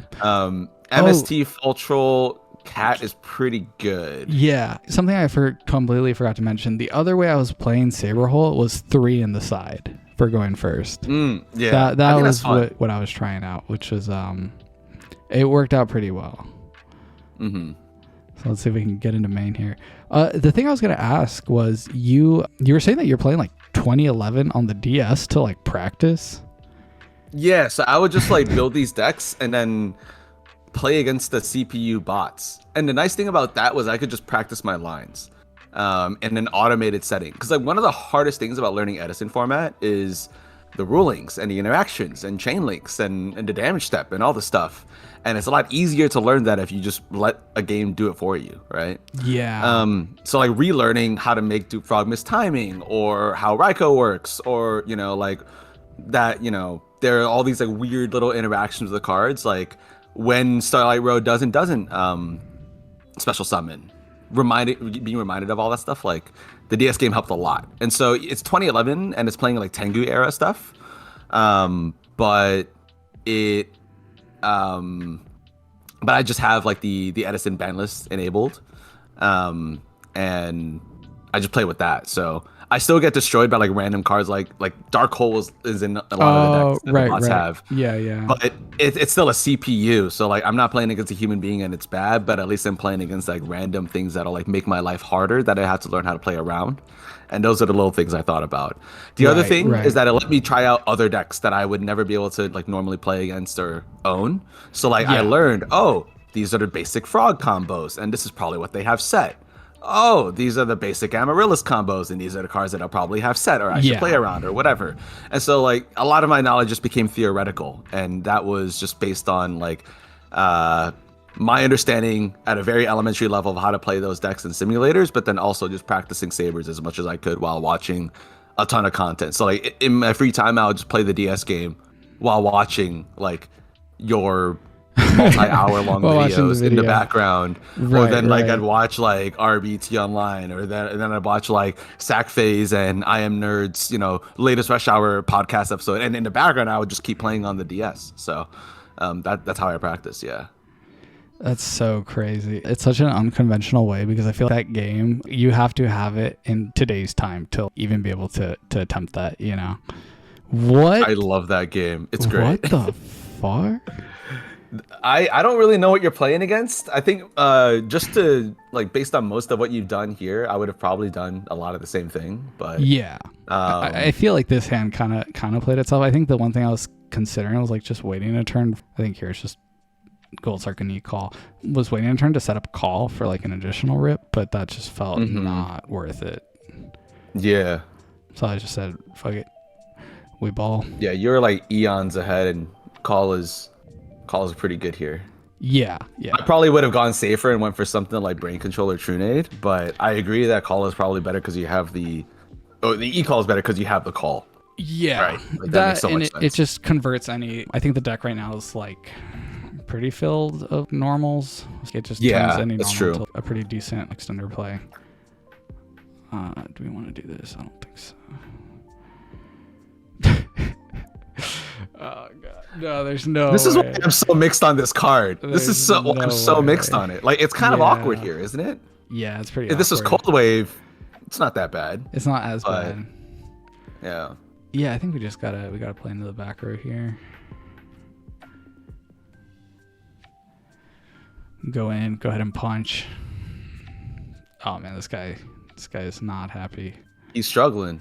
The question here: do I want 1600 off a poke? It's like no, he's still dead next turn. He has to draw another monster. So Yeah, I don't just think it's pass. worth it. Mm-hmm. And this is why you should play X-Sabers, guys. You open Rescue Cat Fall Troll and you just win. And good things happen. Oh, and I get the call this turn, I believe. And You actually do. here, Oh. In the main? that's fine. I think it's because I added the card in the main. I think now, do I want a heavy? I feel like I just want a heavy. And if he has it out, he's gonna play it anyways. It's And 3 then for just swing 1. for 31. Oh, but it's not game. I see. I don't win. You have game with call. I have a game with call, so I have to keep. Yeah, I basically just have to play attack, and then maybe I can get that thing off. Yeah, it's 31. D prison. Damn. Oh, it's okay. And now that and that. So I do want to activate this now. Try to special back the Airbellum and get a 1600 poke in.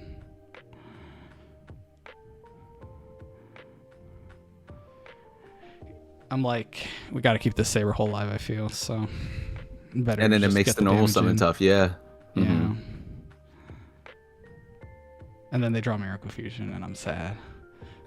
Dude, that's the worst feeling. What is this Cloudian thing? I don't know if I've seen it before. If this face up defense position, what the fuck? Yeah. Wait, what is he doing? Oh my god, he drew Miracle Fusion. No. He drew the Miracle He drew the Fusion. There it Miracle Fusion. is. Oh, here we go. Our worst nightmare. Yeah. All right, guys, don't play X-Sabers. You died at Miracle Fusion. Maybe we shouldn't have said anything. Just my luck. Okay. I think the call is destroyed as well. Oh yeah. I mean, if it's just limiter, probably set Arabellum and try to stall. And you wait it here. out. Yeah. Yeah. Oh, I probably should have summoned this. That actually is my bad. I'm so used to not playing with Saber Hole that I forget that Mm-hmm. in this specific case you want to summon it. Yeah. Okay. It's okay. Rewarded. He didn't summon nothing. Rewarded. All right, so flip summon. Do I set it? That's the thing. I feel like I shouldn't set it because I have the heavy. Is heavy out? No, I wouldn't set it. Yeah, I think we just chill. We're chilling. He already Stratos too, so.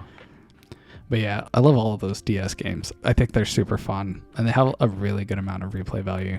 Mm-hmm. They're really fun lenses to see how the game was played back in the day. To get a first-hand experience of, yeah, this is the card pool and the ban list, and you get to play content regarding all of that, you know, I think is like really, really special. I think one of the corny but pretty cool things about the DS game is whenever you summoned what the game considered was like a boss monster, they had this like Yeah. little animation that would play of them like coming out, and like Brio kind of slithers in and almost like eats you in the face, and Black Rose comes out and all these like rose petals fly off. and Yeah. It's just like they make him like really dramatic, and I was always a sucker for that kind of stuff. No. Oh, the brain. Okay, I gotta chain What? this. Yeah. We do chain this, target both Arabellums.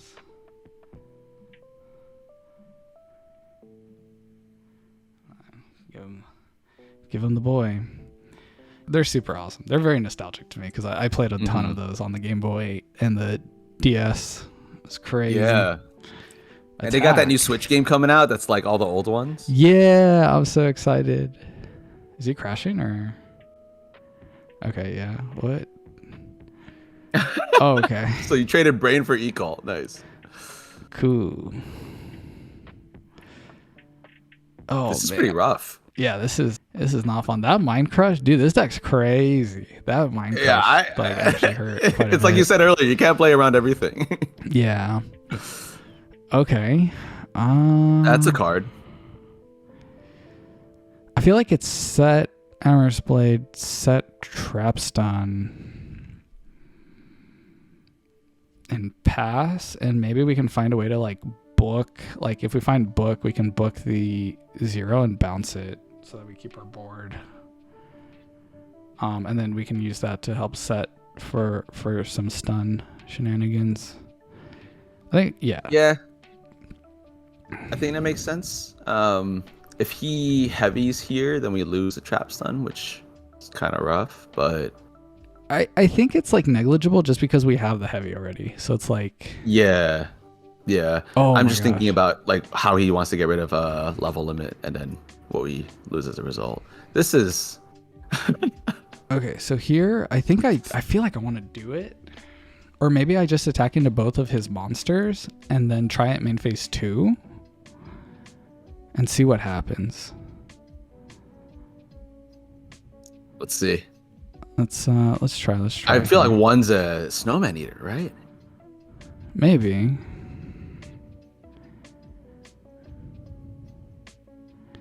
Or an alias that's just set. Is this just Hero Beat with Snowman Eater? Yep. Okay. There's So a he's gonna snowman eater. go. Yeah. Wants to kill this one. Okay. Let's try to kill this one. I am. 600. Every point counts.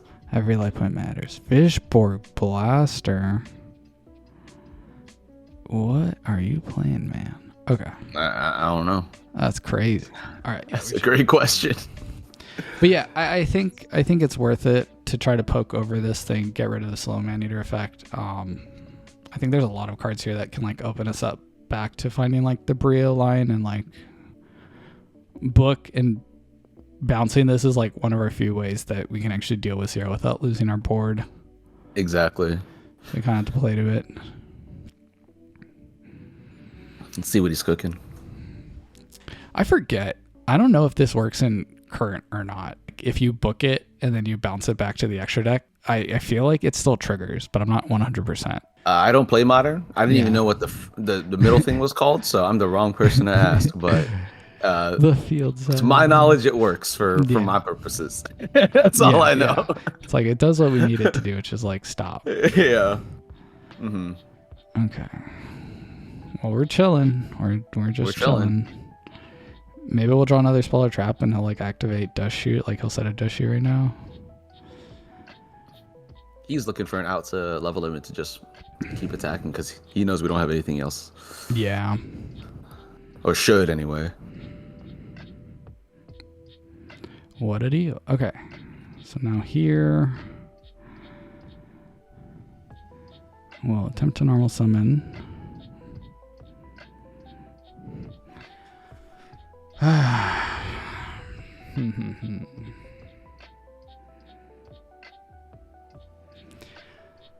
So the Brio book play is not bad.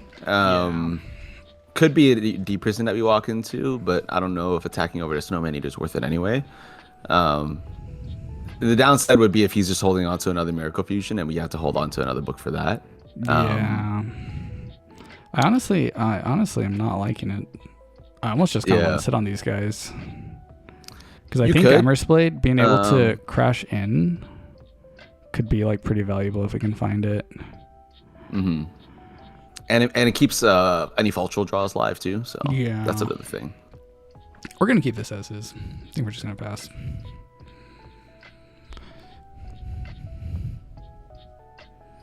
Yeah, like I think I want to do the Brio line when like there's like pretty good follow up.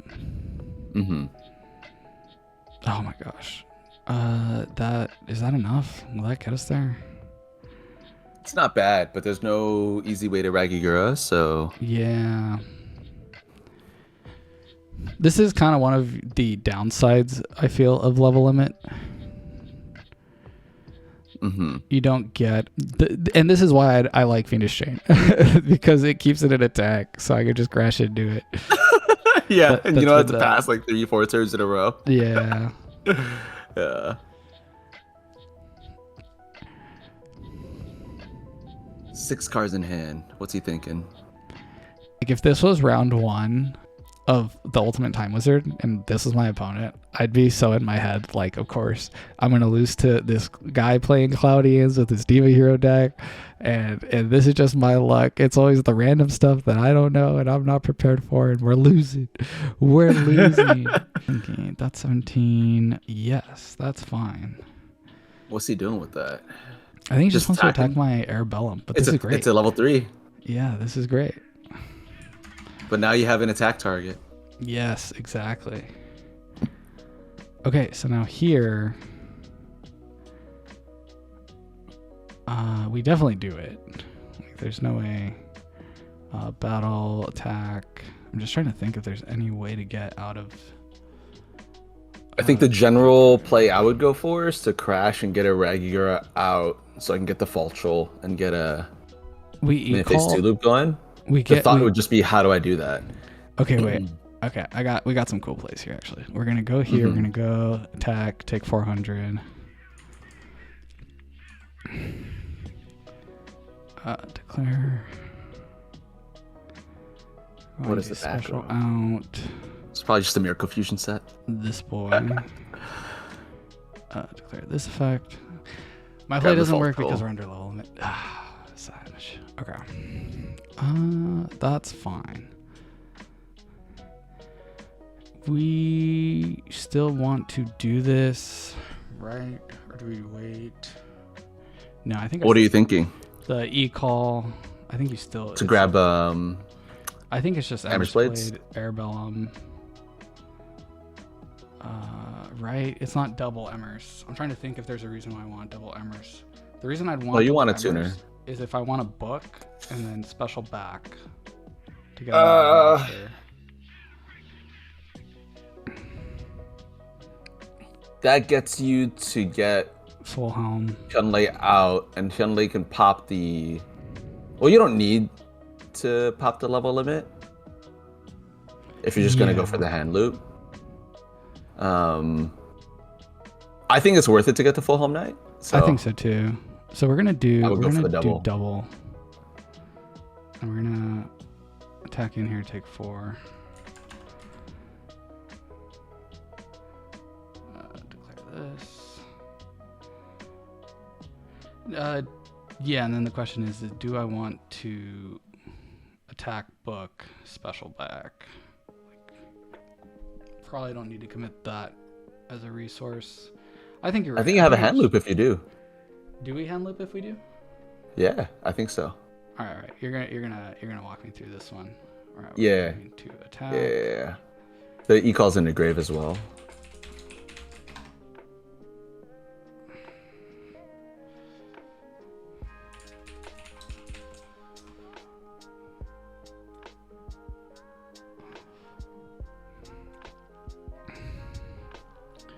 And then we want to bring back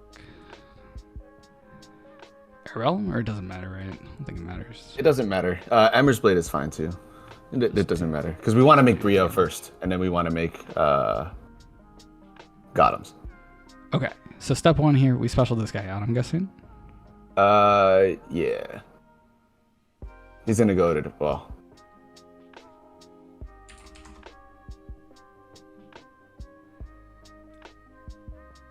What's happening here?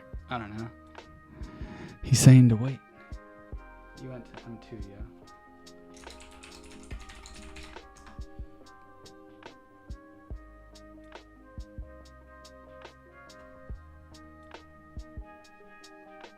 Okay. Monka. Oh, what is that? Ooh. He's trying to do that to tribute to like my hand, and then he's gonna do that to destroy. Oh, he's gonna wipe the board too. Yeah. Yikes. Is the tribute part of the cost? Yeah, tributes for cost. Oh, that is painful. Tribute for cost. Thinking.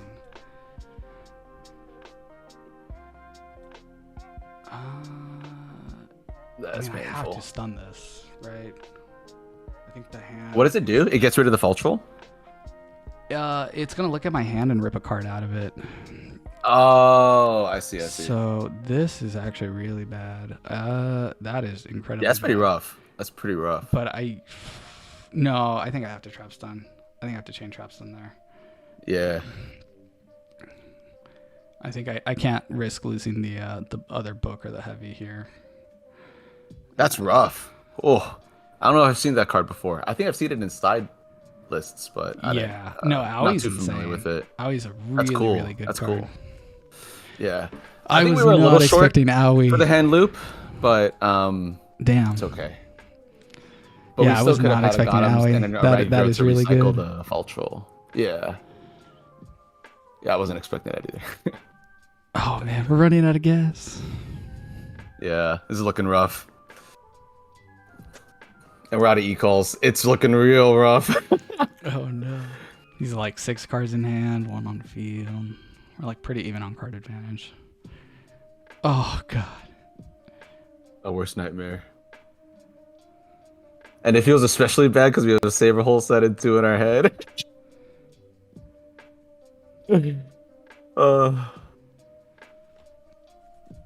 Oh man. The zeros. The zeros. I like how we're literally just talking about how it was like I hate 0. This is why I don't play Saber hole. This is my reasoning for it. And it's first match in this shit, and it's like Saber hole. We have real evidence to back up your argument. It's just like, god damn it. Alright, so we're just setting a Starlight Road here and passing. Last turn, do we use our normal summon? No, we did not. Okay, then we did have the hand loop. Then we did. Okay. By not adding We definitely had the hand instead loop. adding like a normal summon? Or... Because you could go the 3 into Gothams, special summon to Fultrol. Gothams tributes the Ragigura, special summon Ragigura. Ragigura gets you another Saber. Right? Normal summon. No, we're short. Fuck. Never mind. Yeah. Damn it. I'm like trying to think about it. I'm like, I don't see how to get there. Dang it. I was thinking about it in the bathroom. I was ready for the forbidden jutsu. No. We're short. The secret technique. How do you do it? Still learning. And this is why everyone watching should just go out to events. You know, I'm still learning. I'm still a new player. It doesn't change anything. So it's all part of the fun.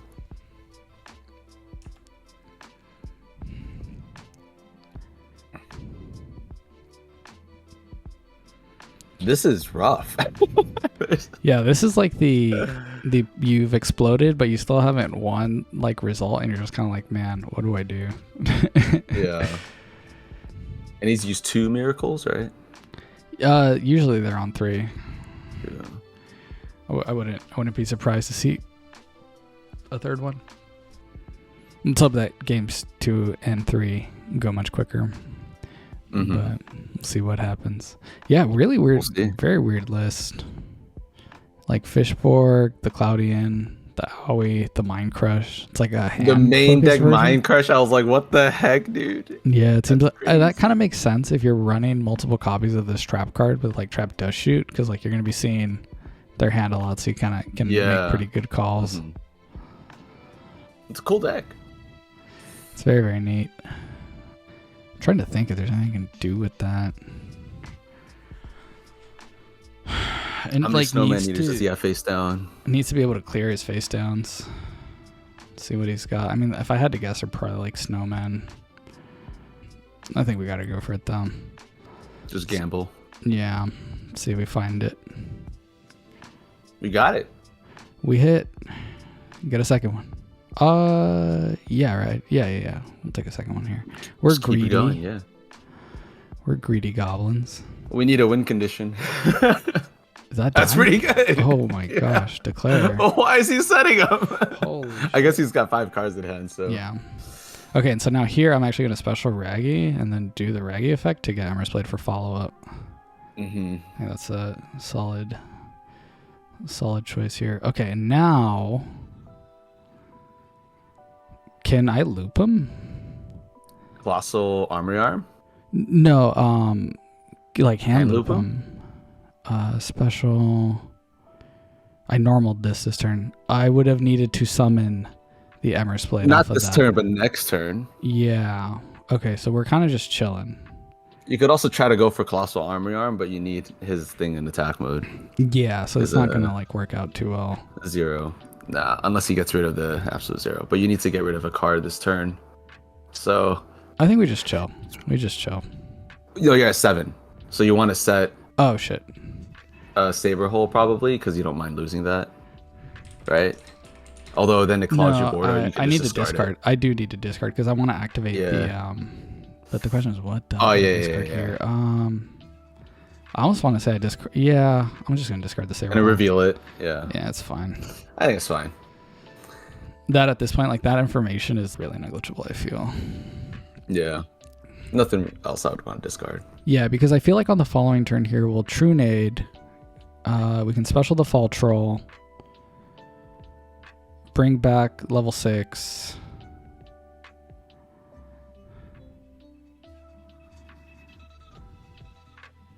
And then I can book Embryo, book the 0. Yeah. Well, hopefully he doesn't have another spirit thing, Owie, whatever, yeah. face down. Yeah. We gotta try. We gotta go for it. Yeah.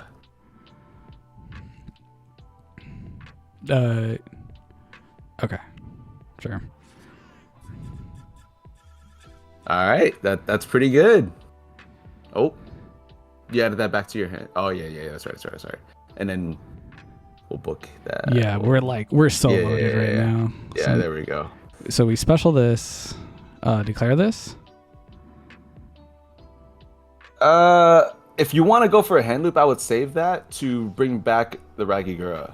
But if you're just going for Brio right now to swing, then that's fine. It doesn't matter. Do I need to? Can I Brio hand loop right now?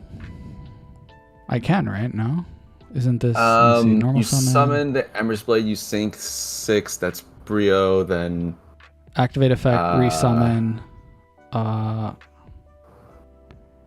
synchro. that would No, it doesn't do it. the only way you get the loop is by you have to discard a card to bounce the Fultro back when you have Gothams up, so you contribute the Ragigura and then the Fultro, right? With another Saber. So the normal summon Ember's Blade has to happen regardless. Yeah. And then that goes for Brio, which we're gonna do regardless. Yeah. So we're gonna do that. Special. Activate the effect. I would hang tight. Wait. Right. I think we have to. Yeah. No, we have to. Yeah, we declare this. Yeah. I think I want non-tuner. And then here, I want to do the Brio effect here. We're gonna discard the monk and return this back to our hand. Go back. And then you want to book the 0-2. Or you want to do a hand loop first? Just the hand loop? Yeah, I think so. So we're gonna special this out. Yeah. And then I now synchro the. You don't have a way to Gothams here without getting rid of the Fultro. Oh, was I supposed to do another tuner? Is there a way to do this? Level 6. No, okay, so yeah, I go 6 for high inlay. Oh yeah, that works too. Do this. Yeah. Special this. And then Brio bounce your Fultro back. I would just get rid of the level limit. Yeah. Yeah, he resets if you summon. Yeah, he resets it. He can check. But I would drop the level limit. I would just keep the Saber holes just because. Yeah, because this is okay. So while he looks into that, so this summons that. And then I would drop the level limit. I synchro these two. To get the Fultro back. We'll get the Fultro back first. It doesn't matter actually because you still have Tribute. two. But... Yeah. I don't think it matters, right? Yeah. Yeah. Yeah. Special. And then we... No, don't declare it. No. You want to bounce the Fultro first. You don't have a way to summon it if you declare now. Right. Bounce the Fultro first. We'll declare this. Send this to grave. Bring it back. Add this to hand. Special summon to Fultro. Special summon. Now activate Gothams. Tribute the Ragigura. Declare. Tributing. Declare to the grave. And then just pick a random card. Yeah. Sorry. That actually won't work. No, you're good. You're good. I don't know. We'll just do that. It's fine. And then Fultro activates a special summon Ragigura. And Ragigura gets whatever you want. And we're basically just getting our discard here. And then you, yeah. Usually I go for Ember's Blade or Full Home Knight, doesn't matter. And then you just rinse and repeat. So declare, bring back Special. Nice. We got one on the video. Yeah. Let's go. That's so crazy. Sick. Let's go. We're teaching people. He gets it. Look at him. Yeah. Oh man. Oh, feels bad, dude. Then you're gonna book the 0. You're gonna send everything back. You should ditch the saber holes and send them back. I'm gonna activate this. Booking this. Oh, nice. Activate Fun deck. This. Yeah. Holy shit, dude! We did it, dude. The Brio loop. Talk about. I'm glad we actually got one loop. on the video. Okay, so how would you side for this? I feel like for me, I would probably cut the saber holes. Probably. They're rough against. And we're going second. They're rough against Miracle Fusion, and I almost feel like he's only got one Stratos. I don't know how I feel. Compulse is useful. My body is okay. You would just pay 1,500 to negate. Oh no, you can't use it, right? I don't think. And damage stuff. We can't. Yeah, no. Kaiku's not bad to have just normal summons that like you can attack with, and also stops Miracle Fusion since I don't have Iron Walls. They are on main deck heavy, so that actually won't make me want to do something like this. I would also get rid of the Sarks and the Sangan to make more room if you need it. Those are usually cards that I would drop against deck dev. Yeah. I like. And we're going second, so I would drop the second Sark too for the Cyber Dragon. Yeah. I think then something it's like this. just a monster. Yeah. That's pretty solid. I like that.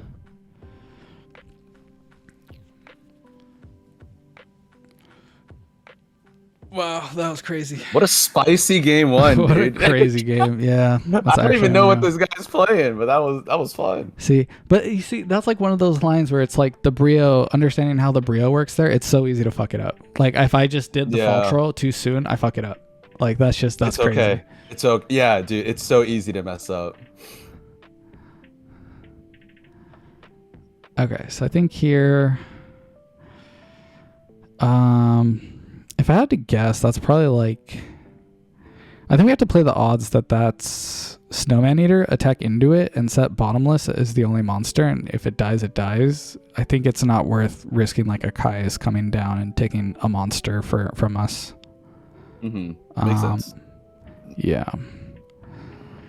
So go in, poke. Yeah, I think I gotta just take this. Because I don't want that happening on the Kaiku. Like I'd rather lose the full home here and keep the Kaiku, and then maybe he'll like tribute this off for a Caius or something, and we could just bottomless whatever that comes out. Whatever comes out there. Yeah. Wow. It's like you could read the future, dude. You're insane. What a deal. What a deal. So it turns into 2 for 2. I'll take it. Gladly. Nice. Okay, so here. This is a slam down in summer or play it slow. I think playing it slow is probably useful, but then he can run over the Kaiku. Yeah, like I almost like just setting e-call, set trap stun, and pass so that I have a higher chance of the Kaiku sticking and banishing the Snowman Eater. Because like he can't Miracle Fusion next turn unless he wants to commit the monster. Right. He has to normal summon for it. I kind of like the chill. Please. Sorry, Moose Boy. I'm sorry. I would also call us a slow playing after taking 10 years to figure out the hand loop. Yeah. That one was way too non-committal. Well, okay, what does this thing do? You can remove 1 fog counter, special summon 1 smoke ball from your deck. Okay, we're seeing what this does. Especially in okay. Let's go. Dude, that thing is adorable. Oh my gosh. Place 1 fog counter in each monster. You can remove 1 fog counter from this card special. Okay, so we're taking 800. It's a little dude. Just a little guy. Okay, so now we go to main 1 here. Normal summon Kaiku. Bottomless. I'm going to chain my Trapstone. And then we're going to go battle. Attack the Turbulence. Banishing the Snowman Eater. And then go main phase 2. Pass. Does it not die? Can't be destroyed by battle? Yeah, it can't be destroyed by battle. And then if it's in face-up defense, it'll I see, get destroyed. Yeah, it's a really weird card. Interesting. Oh, okay. No. He's got stuff coming. Yeah, I feel like now crazy plays are happening on his side. Yeah, this is dangerous. Very scary, very scary. I kind of have to hope that something sticks and I can like resolve the brain control here. Oh no, okay, yeah. But not if he uses it first. We're just dying. We're so dead. We're just dying. Oh no, he's just attacking with everything. Jesus. Okay, this is a fairy. Okay, so that doesn't get buffed.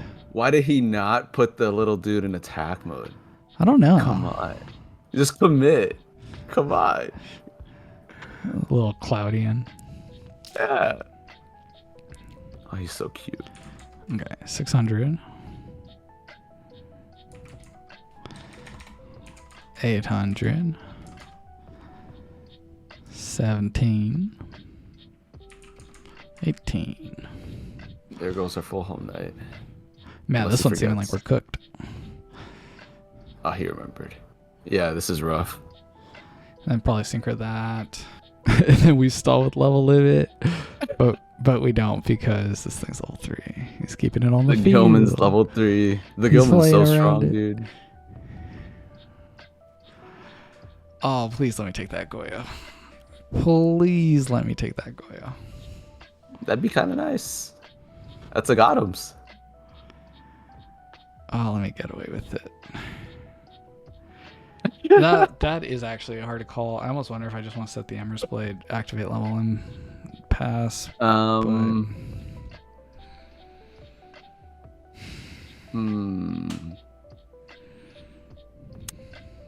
What are the options? We have plays if we crash. Yeah, but are they good? I don't think I don't know. Yeah, I don't think it gets us anywhere. We don't know what his back rows are. They might be buffs, but I feel like his back row doesn't have much. The only thing I don't like about Set Emerald Blade is that he's gonna yoink him with Goyo, but that's but if he attacks with Goyo, or no, if I level him, like you just sit on that, and we just chill for a bit. Yeah, I think that's all we do. I think we're gonna go for this here. I think this feels correct. The little clouding guy dies. Oh, true. The counter. Such a weird card. I'm curious to what his application is for that. Okay, that's fine. Because he can't tribute it and he can't synchro with it. But it's exactly 1700. He could just attack you with the Gilman. Gosh, dude, that's painful. Wow. That's so painful. That's crazy. That's crazy. Woo! Okay. Well, if we're going second, Gonna add the engine back in. I want to put these back in. I almost want to say YOLO Monk if it resolves. I almost want to put this in, but I'm thinking for what? I think we keep it like that. I think the only other card I would have considered is Mirror Force, but oh right, Mirror Force is actually really good. I didn't think about that one. This isn't bad though. This is actually really good.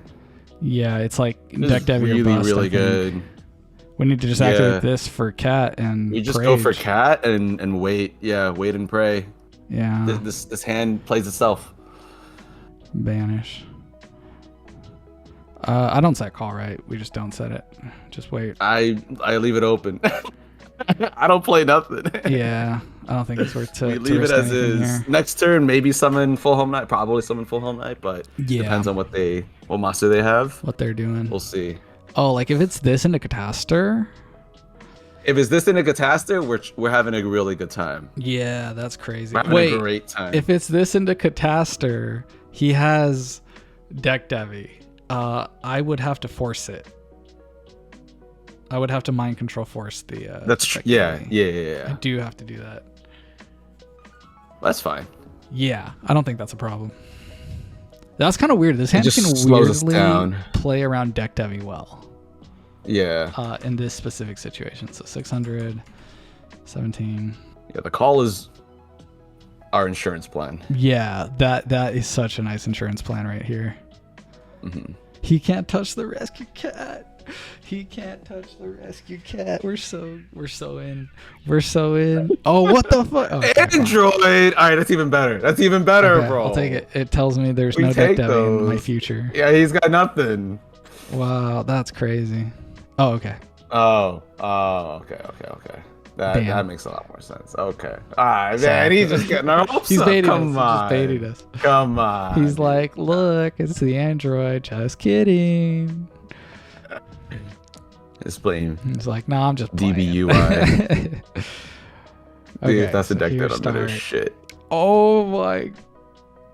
I'm gonna be so sad, but you just gotta pray. Let me have it. See what it is. Give it to me. Oh. Okay. Normal. Oh, okay. We're so good. We make Stardust here every time. 100%. With Cat coming, it's okay if it's deep prison. We do not mind. Set our call here and pass. Yeah. Oh man, this is looking good. This is looking so good. This might just be it, dude. This might be it. Can we get there? Can our deck get there? Yeah, I really hope this battle really just showcases how crazy this deck is with like its combo lines, how your plays are pretty open-ended, and just how rewarding I think it is to like just know the inside and outs of this list. What is going on here? Okay. He's got nothing. Yeah, that's really bad. Okay, so we're gonna start. The game's over. He probably has Owie. I think if I had to guess, it's Owie. Oh, that actually makes a lot of sense here. We still have a Fultro play though. Yeah, so and we have fine. our call set. So like we're weirdly like okay. He should probably scoop when you show your hand. Is that rude? I don't know. I mean, I feel like there's if it's game 3 and like you're seeing that you're checkmated, you probably just scoop. We'll see. You can also call the cat. Exactly. That's what I was thinking. Yeah. So sorry, I thought Aoi was like trapped. I should have sent it back to the deck. Yeah. I didn't realize it destroyed. But that's good to know. Yeah, and then good things happen.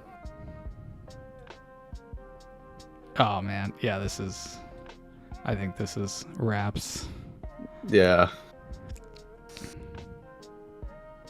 I think every Saber player knows what to do from here.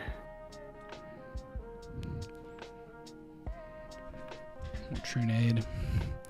We get back our Call of the Haunted broken. Which is pretty crazy, yeah. Okay, so here I want a special one. Use your effect. Helm. Yeah. Special. Make a Gothams with that Fultro. And synchro away the Airbellum. Yeah. Special. And then special. And then I think here I just poke, right? Yeah, that's fine. I would have probably held that Fultro and went for the full helm poke to just bring back another Airbellum, and it made it a second Gothams that way. But it's okay. Yeah. But it shouldn't really matter unless he has like a fader or something. Yeah, like some sort of way to stop here. Gores, Trag. anything. I don't know what this deck runs. They usually run a trag and Gores. Okay. Thank you. They're usually pretty because they like dark monsters, so they'll play like those. For, show me the way, Lord Totogon. You showed me Dragon. to top 4 YCS. Teach me more.